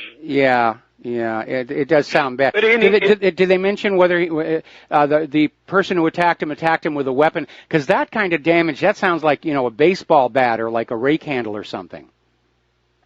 No, it doesn't, and I'd been wondering about that myself. Somebody said that they live in this kind of a prissy neighborhood, a tidy neighborhood, and you're not supposed to have grass clippings on your lawn. And so this neighbor apparently has got one of these super tidy, neat lawns, and Rand Paul was just buzzing through without his lawn catcher on it, or his grass catcher on it. And so this has been going on for some years, that he never uses a grass catcher and forces this guy to rake his... I'm having a real hard time with that one, but some people can get their knickers in a twist over some very, very silly things here. Well, that's right, yeah. Now, the other thing, I've talked to you before about the Green Party, and with that last caller...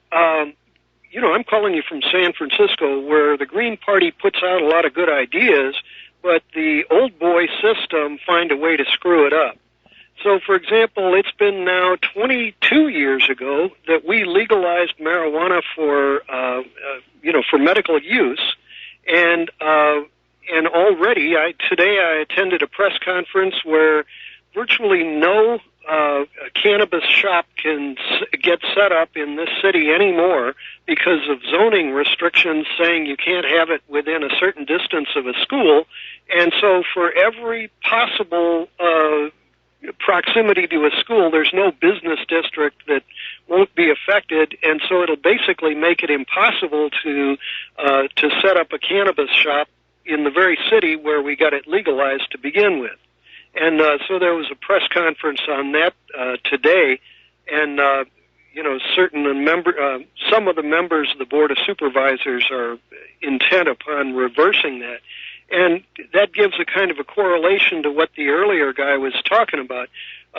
Greens will come up with basic, here in San Francisco, we since we're a peninsula, we don't have any land to dump trash in. We don't have any garbage dumps in San Francisco proper. So we have to actually either rent a spot in some other county, or we have to figure out some other way of getting rid of our trash. And San Francisco having so many restaurants, we have a magnificent amount of grease, and so making biodiesel became a huge deal. And the restaurants get a break for giving their excess grease over to the biodiesel producers, who then give it to the bus system for basically cost. And so we get rid of our grease via biodiesel, and that seems like a great idea until some of the oil and gas boys decided to ruin a few batches, and that damaged enough buses that it, made the refineries, the biodiesel refineries, crippled. So, never underestimate the old boy network finding a way to ruin a good idea. Well, it's not necessarily old boy. I mean, it's an interesting name here, but what you're seeing is corporations whose profits are threatened are going to do everything they can to protect those profits. In the case of the marijuana legalization, the primary movers that are trying to get marijuana returned to being a totally illegal drug are the alcohol and tobacco industries. What they're really afraid of is that marijuana becomes legalized and somebody gets some seeds into the country and people start growing the stuff in their backyard, then they're not going down to the stores anymore and buying the product, and corporations making money off of it. The goal of all of corporatism is to make us dependent on the corporations for absolutely everything we need. Yeah, although there's a third, and that's the pharmaceutical industry, who, I got rid of bronchitis. I fought it with antibiotics and couldn't get rid of it. But I've done this 3 times now. I've had bronchitis that came that close to pneumonia, and the way I got rid of it was I found the cheapest pot I could get, Mexican dirtweed, basically. Yes. And I'd find the funniest book. So I would sit there and laugh and cough and laugh and cough and cough and laugh and cough until it took me 2-3 days to cure myself, while the antibiotics just wouldn't do it for weeks. So, never underestimate the pharmaceutical industry having a vested interest in making sure that this zoning plan goes through. Yeah, Colorado is facing this, the DEA. You talk about a bunch of bureaucrats that are trying to hold on to their jobs. You got state after state after state legalizing it.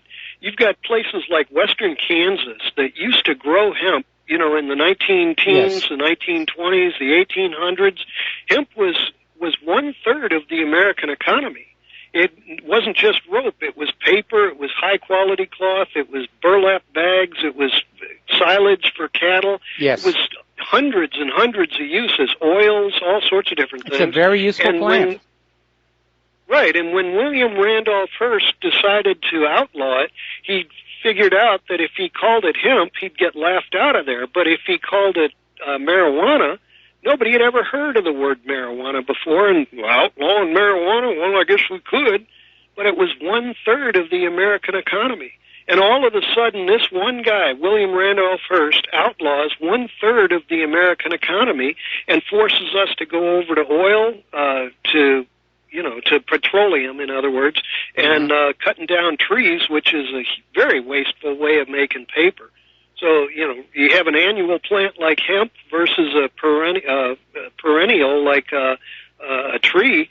You take a 75-year-old tree and turn it into paper instead of taking a 1-year crop of hemp.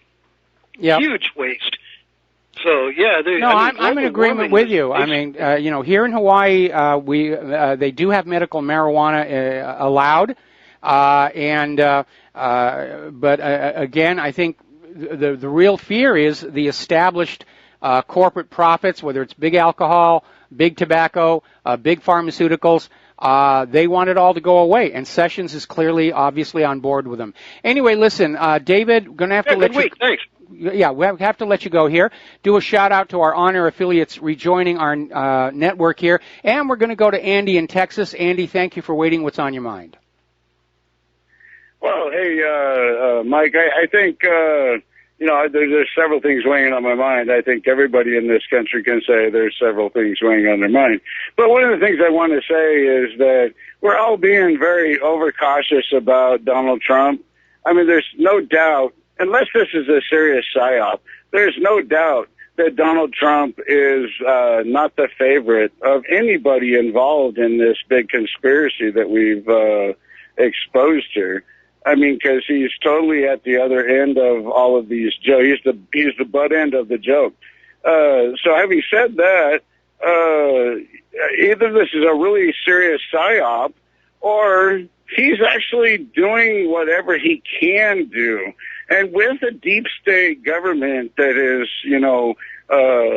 we've already revealed there is a deep state government, his hands perhaps are tied, and he can only do so much. So, and don't get me wrong, I didn't vote for him. I didn't vote for anybody. I gave that privilege up long ago, but I still thought he was the better candidate. But like you say, the lesser of two evils is still evil, and I want to see a lot more. But having said that, I think that Donald Trump is in a position where he's doing what he can, and he just jumped into a position that ended up not being what he thought it might be, or maybe he knew this. But being a billionaire, I disagree with that one. I think he had a very naive image of what being president was going to be like, and I think the reality has been very hard for him to deal with. Well, and perhaps it was, and absolutely it was. But maybe let's just give the little, 10% doubt on that perhaps he knew he had to, and maybe he was still a patriot with that 10% notion that he could do something. You know what I mean? Again, we can speculate wildly about what's going on, whether Trump has been threatened, whether he's simply been bought, whether he's having to just, be controlled by those who supported him in his candidacy. But at this point, actions speak louder than words, and what we're seeing is that we did not get the Donald Trump we thought we were voting for on many areas. And of course, the war issue is the biggest disappointment for me. And the second biggest disappointment for me is that Hillary Clinton is not yet facing her day in court. And those are the two biggies for me. And truth be told, Mike, I can't see any reason why we are not seeing trials with Hillary Clinton right now, and Bill Clinton for that matter, and everybody in the Obama administration, and those people who were in charge of 9/11 and all that stuff, they did their stuff. I just can't believe that we're in a position in a world today where we still think we're free, and these people are the freest people in the world because they're never charged with anything, and yet you and I have to go into court for petty stuff. Well, Mike. You're welcome. The reason is very simply, thank you for the call, we're going to let you go. The problem is that it's all swamp. And there is nobody inside the Beltway in Washington, D.C. that you can hire into a position of authority or responsibility who is not already compromised in some way to some part of that narcocracy. And we're seeing it already with Uranium One, where the lawyers on Mueller's special counsel office signed off on the Uranium One deal. They're compromised by it. And again, Trump's biggest mistake coming on in was to be magnanimous in victory and to allow all these holdovers to remain in their jobs, thinking that they would now switch their loyalty to him. And that may be the way it works in the business environment. It's not the way Washington, D.C. works. Donald Trump was an outsider, and he should have brought in an outside staff for the White House. There are very capable, talented people out here in this country who are not part of that political clique inside the Beltway. People like Larry Klayman or Alan Favish, who would be very good at doing the jobs that need to be done inside that government. But the fact of the matter is that Donald Trump is president of a government that is basically surrounding him and saying, we're not going to let you go in any direction other than what we choose for you. And, Donald Trump, he may be looking for a way to have a breakout, but he's surrounded himself, again, he's tried to drain the swamp, and then he turns around and he hires the alligators and the water moccasins into his key staff positions. So he's already hamstrung himself, is unfortunately the reality here. And even though so far he's going along with all the agendas, they still want to kick him out. And I'll tell you right now, if Trump's Commission for Election Integrity does not get their act together and get some major changes to make our elections honest by this time next year, then we will have a Democratic Congress by hook or by crook, mostly by crook, and they will impeach Donald Trump. They want him out of there. just to prove that they are still in control of the United States of America and not you, the American people. That's what's going on. All righty, we're coming up here on another commercial break. The phone lines are open, 800-313-9443. And when we come on back, we're going to be talking about technology and computers and a few other things that are going on as well. So please stay tuned, and we'll be back after these words from our sponsors. Aloha, America. Welcome back to the show here. And apparently people are sending me more information about Rand Paul. They're saying that he was literally tackled by the neighbor, that it was over this landscaping argument. I got to tell you, this is starting to feel like Harry Reid's exercise machine accident. And I'm starting to wonder if maybe something else is going on where Rand is being threatened and somebody sent a message to him. So we'll keep an eye on that here. Meanwhile, back to the phones here. Robert in Missouri. Aloha. Welcome to the show. What's on your mind? I just wanted to correct a previous caller about paper manufacturing. Paper's not made from hardwood. It's made from southern yellow pine. Yes. It's grown as a crop in the south, just miles and miles of it. It's very renewable. Yes, you're absolutely right. Hardwood is not used for paper. No, it's southern yellow pine, and it's grown and it's replanted as it's used. Yeah, I remember when I lived in Washington State and we saw all these areas where they literally had date signs on them. These were planted in this year, and yeah, it was a rotating thing. And Weyerhaeuser definitely had a good program of sustained growth for their wood pulp. Could I bring up one other fact? Do you know the percent CO2 in the air? Not at the moment. I do. 0.038. That's a percent of CO2 in the air. And every plant needs it. Yes, absolutely. The more CO2 there is, the faster plants will grow and the more food they'll produce. Right, and most people don't realize how little CO2 there is in the air. It's 0.038. That's the amount of CO2. Okay, but CO2 was picked as the demon gas because it could be linked to human activity. There are far more potent greenhouse gases in the atmosphere, the biggest one being water vapor. But you're not going to convince people they need to pay a tax because there's clouds over their home. And then you have methane, which is 10 times more powerful greenhouse gas than carbon dioxide, but is produced by bovine flatulence and deep crust microbes and termites, life forms that are all too smart to fall for Al Gore's nonsense. And so they settled on carbon dioxide because that one they could say, oh, carbon dioxide comes from human activity. See, it's all your fault. Well put. Thank you for your show. All right, thank you very much. We're going to let you go here. Boy, there's a lot of breaking news going on here. Let's see now. Let's get rid of that here. Now, as you know, many years ago, the United States put up the Global Positioning System. And it has two flavors. There's the military grade, which is very accurate, and then they had the civilian grade GPS, which had a deliberately induced wobble, so that it couldn't be used for accurate targeting of, shall we say, rafts with bombs on it or anything like that. And the wobble basically made GPS useless for anybody except if you were out in the ocean. And so after a while, especially with the development of radio hams creating what were called ground correctors, local correctors, they turned off the wobble, and that's why GPS is now good enough to navigate down the streets of your city with. And it's become a very important part of our economy and our industry and our infrastructure. And it is, of course, a very powerful part of our military because of all the weapons that are guided to their targets by the military side of GPS.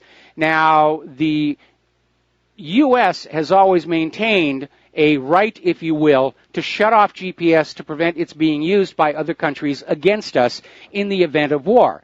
And so other countries have already started putting up their own satellite-based ground navigation systems. And the newest one is coming from China. They're getting ready to launch it. And this one will be accurate to the millimeter. That's the accuracy they're saying their system will be able to accomplish. Well, you're not even going to need a tape measure anymore. just take a position here and a position there and let the calculator do the rest, that's going to be amazingly accurate. What a wonderful tool for things like archaeology. So we're coming up here on another commercial break. We've got a caller waiting on the line, and when we come on back, more about science and all kinds of things that are going on in breaking stories. So stay tuned. We'll be back after these words from our sponsors. Aloha, America. Welcome back to the show here. We're going to go to the phones here. Rick in Arizona, aloha. Welcome to the show. What's on your mind? Rick, are you there? Coming in, Mike. There you are. Can you hear me? I hear you now. Okay. Hey, I think they brought... Okay. I think they're bringing in Trump here. He's going to sign gun control legislation. I'm predicting that. He talks too much in the campaign about mental illness. And they're not going to ban the gun. They're going to ban the person. That's my prediction. And it's going to be the same thing. He's going to sign the legislation that decides who gets guns. And that's all I have for today. Thank you for taking my call. Okay, well, thank you for the call, Rick. We're going to let you go here. See, here's the problem. There were already laws in place that would have prevented this shooter from having a gun. This was a screw-up by the government, by the Air Force, because this guy's history did meet the criteria for refusing to allow him to buy guns, and he got them anyway. And so what we have here are existing laws that were not being effectively enforced. And instead of talking about let's enforce the laws we have, politicians will say, well, we'll pass more laws, and I'll be able to campaign next year that I voted yes on this law. It's the same thing with immigration. We don't need new laws regarding control of our borders. We need to enforce the ones that are already there in Title VIII. All right, we're going to take another phone call. Murr in Wisconsin, aloha. Welcome to the show. What's on your mind? Oh, greetings, Mike. How you doing? I'm fine. Guess whose birthday it is? Ursula Haberbeck. She's 89. Oh, that's true. I did see that. And, happy birthday to Ursula. And right on Election Day. And guess what? Trump yesterday recognized the victims of Bolshevism. Wasn't in the Bolshevik news, though, was it? No, it wasn't. And I had one other thing. Oh, I was going to say, everyone be sure and read your natural news today. There's several articles that sound really good, but the one in particular made me think about you, the apples and grapes, polyphenols. I saw you eating grapes on air there. Yes. And lavender. And there were a couple other things, community garden, that kind of thing. Well, I'm a believer in community gardens. I used to call it guerrilla gardening, and the idea was that everybody just goes on out to their local home and garden store, and they buy a bunch of vegetable seeds, and they just plant them on any open stretch of ground, and they just start growing, and all of a sudden you have a food source that is not coming through the supermarkets. It's certainly going to help feed the homeless. And all it's going to cost you is a few bucks in seeds to get it started. Oh, and even better than that, too, well, along with that, know what is good that grows wild. There are a lot of things that grow wild. That's really no-till, huh? Well, there's a lot of things that grow wild, but you have to be trained and educated to know what to eat and what not to eat. You can't just walk into the forest. Not that different. Well, I know. No. I went through all that when I was in the Boy Scouts, and again when we moved here to Hawaii. We don't have a lot of poisonous stuff here in Hawaii, but there are a few things that you need to watch out for. Yep. Well, that's under the community article there, too, Natural News, I believe. Let me see. Okay, Don't shy away from the wild edibles. Yeah, remember. And then he lists a few. Oh, remember Violet, that? Dandelion, Remember Yule Gibbons? He actually wrote a book on stalking the wildlife, and then he did all those cereal commercials about how healthy he was eating all this stuff in the woods, and then he died of a heart attack. Oh, dear. Yes. Well, you got to have your fats. That's probably what was wrong. Well, I don't know. He was always out there saying, ever eat a copper tea kettle and many parts are edible. So. Oh. Well, you got to drink and poop. Got to do a lot of that. And on that happy note, Murr, we're going to say goodbye. Thank you very much for the phone call, and we're going to let you go here and get on back to the news here. Now, Prince William is out there urging for depopulation efforts in Africa. He's saying that the population of Africa is putting a tremendous amount of pressure on the natural world. Well, Prince, like being the one to tell you this, but we human beings, we're part of the natural world. I'm part of nature. And because humans are tool-using by nature, this computer's part of nature. This light fixture is part of nature. We're all part of nature. And we have as much right to be here as anything else. Alarmingly, though, all of a sudden we seem to be seeing Black Death exploding all over Madagascar and 9 neighboring countries and islands. And now we have Marburg showing up on the Kenya-Uganda border. So it looks like Prince William may be getting his wish. But Prince William reminds me of one of those people who thinks that the world would just be so much more wonderful for the elite and the rich if they could get rid of all those icky-poo human beings who just stand up and demand things because we made promises last election. And the last Tom Clancy book I really liked, it's before he started getting all these ghostwriters involved, was Rainbow Six. And the storyline behind that was a group, a conspiracy of ultra-rich people who were going to wipe out 95% of the human population and let the world go back to nature, except, of course, for those carefully manicured lawns around their palaces. And I liked the final resolution in that story. I'll let you find out for yourself. Fred in Michigan. Aloha, Fred. Welcome to the show. What's on your mind? Mike, okay.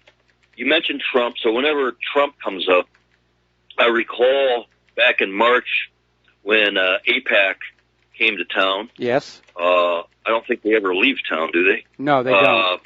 Henry Makow, M-A-K-O-W, Henry Makow, a couple of years ago, I happened to come upon him, and he had an astonishingly revealing article regarding Shabbat Lubavitch. And it just so happens APAC is predominantly, if not exclusively, Shabbat Lubavitch occupied, yes, or populated. And Henry Makow said, "Is Shabbat, this is the title, is Shabbat a criminal, racist, terrorist organization?" I remember seeing that article. Caused me, yeah, and he had a picture of Menachem Mendel Schneerson. Man, I tell you what, that guy, oh man, a perfect incarnation of a humanoid demon. Well, Menachem Mendel Schneerson is honored by Public Law 102-14 of 20 March 91. It's called Noahide Law's Education Day. Yes. And it's in honor of him. And I remember seeing a photograph of H.W. Skull and Bones Bush as he was signing it into law. Yes. And believe it or not, Mike, the very first tenet of Education Day is idolatry worship.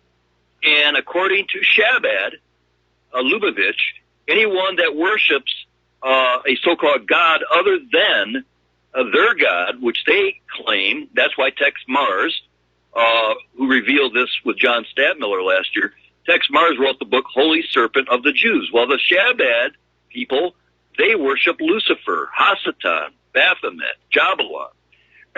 And they're the ones responsible for the Freemasonic God. Wait a minute. Okay, I have to call you on that one because Baphomet, as I recall, was the name given to an artifact that was held in high esteem by the Templars. And it was thought to either probably be the mummified head of John the Baptist. So I think you need to sort of pull back and go over your sources again here because you're throwing out a lot of words and names. You're even mispronouncing a few of them. I believe it's pronounced Shabbat. And take a look at that. So we're going to let you go. We're going to let you go. Thank you for the phone call. And we're going to get back to the news here. Now, apparently, former Yahoo CEO Marissa Mayer was testifying before Congress earlier today and basically apologized for the Yahoo hacks and claims that no company is immune in this era of what she calls nation-state hacking. So she's going along with this idea that this was all done by Russia as opposed to the NSA or something. And it's easy for her to get up there and apologize. She left the company last January with a $23 million severance package along with $186 million in stock options. So we seem to live in a society where people who screw up really big time seem to do out very, very well, and people who are just doing their job normally and getting things done are sort of looked down on and askance, if you will. Now, apparently, there's a move in Congress to use social media for censorship. And apparently, Representative Adam Schiff, Trey Gowdy, Dianne Feinstein, Senator Mark Warner, Representative Jackie Speer, Senator Tom Cotton, Representative Joaquin Castro tried to browbeat executives from Facebook, Twitter, and Google into blocking all digital dissent to the anti-Trump Russian line taken by the Democratic National Committee and the military security complex and to serve as spy agencies for the CIA. And I'm a little surprised to see Trey Gowdy being a part of this, but apparently they have aligned themselves with this idea that this was all Russia's fault. And so apparently the thing that unites all these Republicans and Democrats is the desire for a total police state. And they also want these social media platforms to spy on you, which is a good reason to stop using those social media platforms. Now, we've been talking about the iPhone 10 or the iPhone X, whichever you want to call it, and it's apparently not going to be one of Apple's premier products. It's costing $1,000. Apparently, it only cost them $357 to make. They're putting a huge uplift on it. And it turns out it's failing in its early drop test by testers, by product testers. Apparently, the fact that it's got glass on both sides to allow the wireless charging to work. Other phones have plastic. And apparently it's just not, it's not robust, it's not sturdy. The facial scanning system fails repeatedly. And they don't have the fingerprint button to allow you to get in there an easier way. You have to type in your 6-digit PIN code. I don't think it's going to be a huge seller. And I got to tell you right now, I certainly would not be inclined to have one. I resisted upgrading from my iPhone 5 until literally there was no other choice. Now I'm on an iPhone 7. I'm perfectly happy with it. And I'm going to keep it until it gives up its ghost. I'll skip over the iPhone 10 to something else.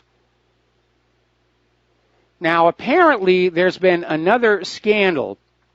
This one involves the Ultimate Fighting Championship pay-per-view UFC.tv site, which streams mixed martial arts competition in which you get to watch men and women in really tight clothing beat the heck out of each other in a cage. And what is going on is people are paying money to watch this, and at the same time, their PCs are being hijacked by Monero miners. So while you're paying to watch these battles, your computer is being hijacked to mine cryptocurrency for somebody somewhere in the system. I think that's dirty pool. Now, as you know, a year ago, there was a major distributed denial of service attack that caused internet outages across the U.S. It targeted the internet infrastructure company Dyn, which provides domain name system services to look up web servers. And apparently, Monday, there was another nationwide series of outages, but this one had a much simpler cause. Now, at Level 3, which is an internet backbone company and enterprise ISP, they said there was a misconfiguration, and it created a ripple effect causing problems for companies like Comcast, Spectrum, Verizon, Cox, and RCN across the country. Our problem is we have allowed this technology to become too complex, to become decadent. And the more complex it becomes, the more error-prone it is, the more failure-prone it is, the more difficult and costly it is to maintain, and the easier it is for the cyber criminals to find ways through it to attack us. We need to reverse direction and go back to simplicity and things that work.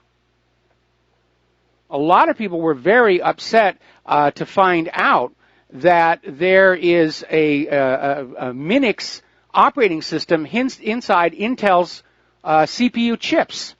Never mind your operating system and all your peripherals, Intel's chips actually have an internal Minix operating system and a software stack which includes networking and a web server.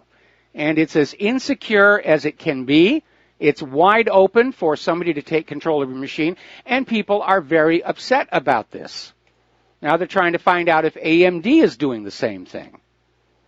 But it's rather alarming to live in a country where every single device that you buy has been engineered to work against you, to invade your privacy on behalf of the government and indirectly the cyber criminals.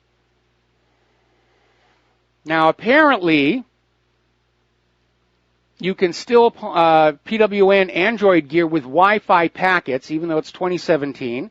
They're saying you need to get your patches out on that.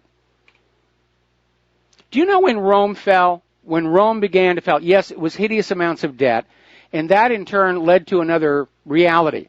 Rome had invented all this amazing technology. They'd invented concrete, the aqueducts, the roads, all of this stuff, and it made the empire work, this infrastructure. And all of a sudden, when it became too extended across the empire, and they didn't have the money, and they couldn't maintain it any longer, Rome began to crumble and fall. And the same thing is happening here in the United States. We've allowed our infrastructure to decay to the point where it can't be repaired anymore. We've allowed our computer infrastructure to become so complex and obfuscated, it can't be easily fixed and maintained. And it's being taken over by the cyber criminals. And if history is to guide us, if the history of Rome is to guide us, this is the opening fanfare of the last days of the great American empire. Now, apparently, down in Texas, there's a pilot program by the National Guard, and they've taken 2 Texas National Guard surveillance aircraft, and they have installed technology from Maryland-based digital receiver technology, which basically allows them to fly overhead and listen to your cell phone calls, grab photos and text messages on your cell phones, just flying overhead with this equipment. And I don't think the cell phones would be giving up this information unless they had already been pre-programmed to recognize the signals coming in from these devices and say, here's what we've got. Here's what we've got. Got to be careful what you put on those devices. They're not secure. You should think of them as outside your privacy perimeter, not inside. We'll be right back. Aloha, America. Welcome back to our show. And getting back to the idea that maybe you should treat your cell phone and tablet as being outside your personal private space is this object lesson that is coming in from Qatar Airways. And apparently there was this couple and their child were flying to Bali, Indonesia for a holiday after boarding in Doha. And apparently just for whatever reason, while the husband was sleeping, the wife took his thumb, put it on the fingerprint on the phone, decided to peek at what the husband was doing, and discovered he was having an affair. And needless to say, she was not entirely cheerful about this, and she basically just started beating up her husband on board this flight. The cabin crew could not get her to stop, and they actually had to do an emergency landing in Chennai, India, to get the family off the plane. So, object lesson there. If you're doing something that's stupid, don't even keep it on your cell phone. It's really ridiculous. Okay, last phone call of the day. Mateus in Canada. Aloha. Welcome to the show. What's on your mind? Hey, Michael. That's good advice, considering our cell phones to be public and outside of our personal privacy. I'm actually going to take that advice to heart. It just clicked inside of me. You're right. Of course you're right. From now on, anything I do or say or store on my phone, I'm just going to consider as if I've posted it online or that I put a sign outside. And, yeah, that's good advice. Yes. Hey, I just got like a random list. I called in late, so it's more appropriate to have off-topic things, if you don't mind. You can try some. Okay, but we're almost out of time, so go quick. Okay, remember that famous footage of that bridge that was knocked down by wind? Galloping Gertie. Right, and the reason it fell down is because the wind was whistling through the structure and it made a tone, like a sound tone, and then it just so happened that the bridge was constructed to be resonant to a certain frequency that the wind happened to be making, and then it resonated and built up the power of the wind and until it fell down. And there's this doctor, his first name is Rife, like the first 4 letters in rifle, And if you look up rife frequencies, he spent his life's work finding out what kind of frequencies can destroy bacteria and viruses in the same way that that bridge was destroyed.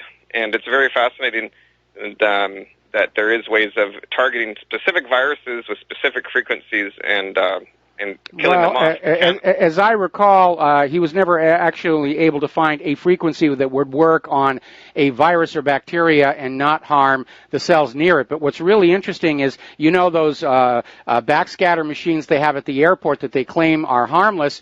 Well, it turns out they're not, because a study over at Johns Hopkins has uncovered a new phenomenon called molecular resonance, probably along the same lines as this Rife did, where repeated exposure to this radio signal can get your molecules shaking hard enough to cause molecular damage. And if that molecule happens to be DNA, then you're looking at a real problem. But again, all of this stuff is being marketed and sold and forced on us to make a fast buck, and nobody's really concerned with the long-term health consequences of any of this stuff. Okay. Yeah, there was a lot of... Mateus, I got to let you go. That's it. Okay. That's Have a it. good day. All right. Thanks an awful lot. We're going to call it an end to our show here today and get something useful done with the rest of the afternoon. Please stay tuned for John Stedmiller's program. He's got a lot of wonderful stuff to share with you. Please take what you learn here and just send it out to everybody that you know. Keep the focus on Uranium Gate, Dossier Gate, and Primary Gate. We have to keep pushing this stuff forward. So we'll be back here tomorrow. Aloha, America.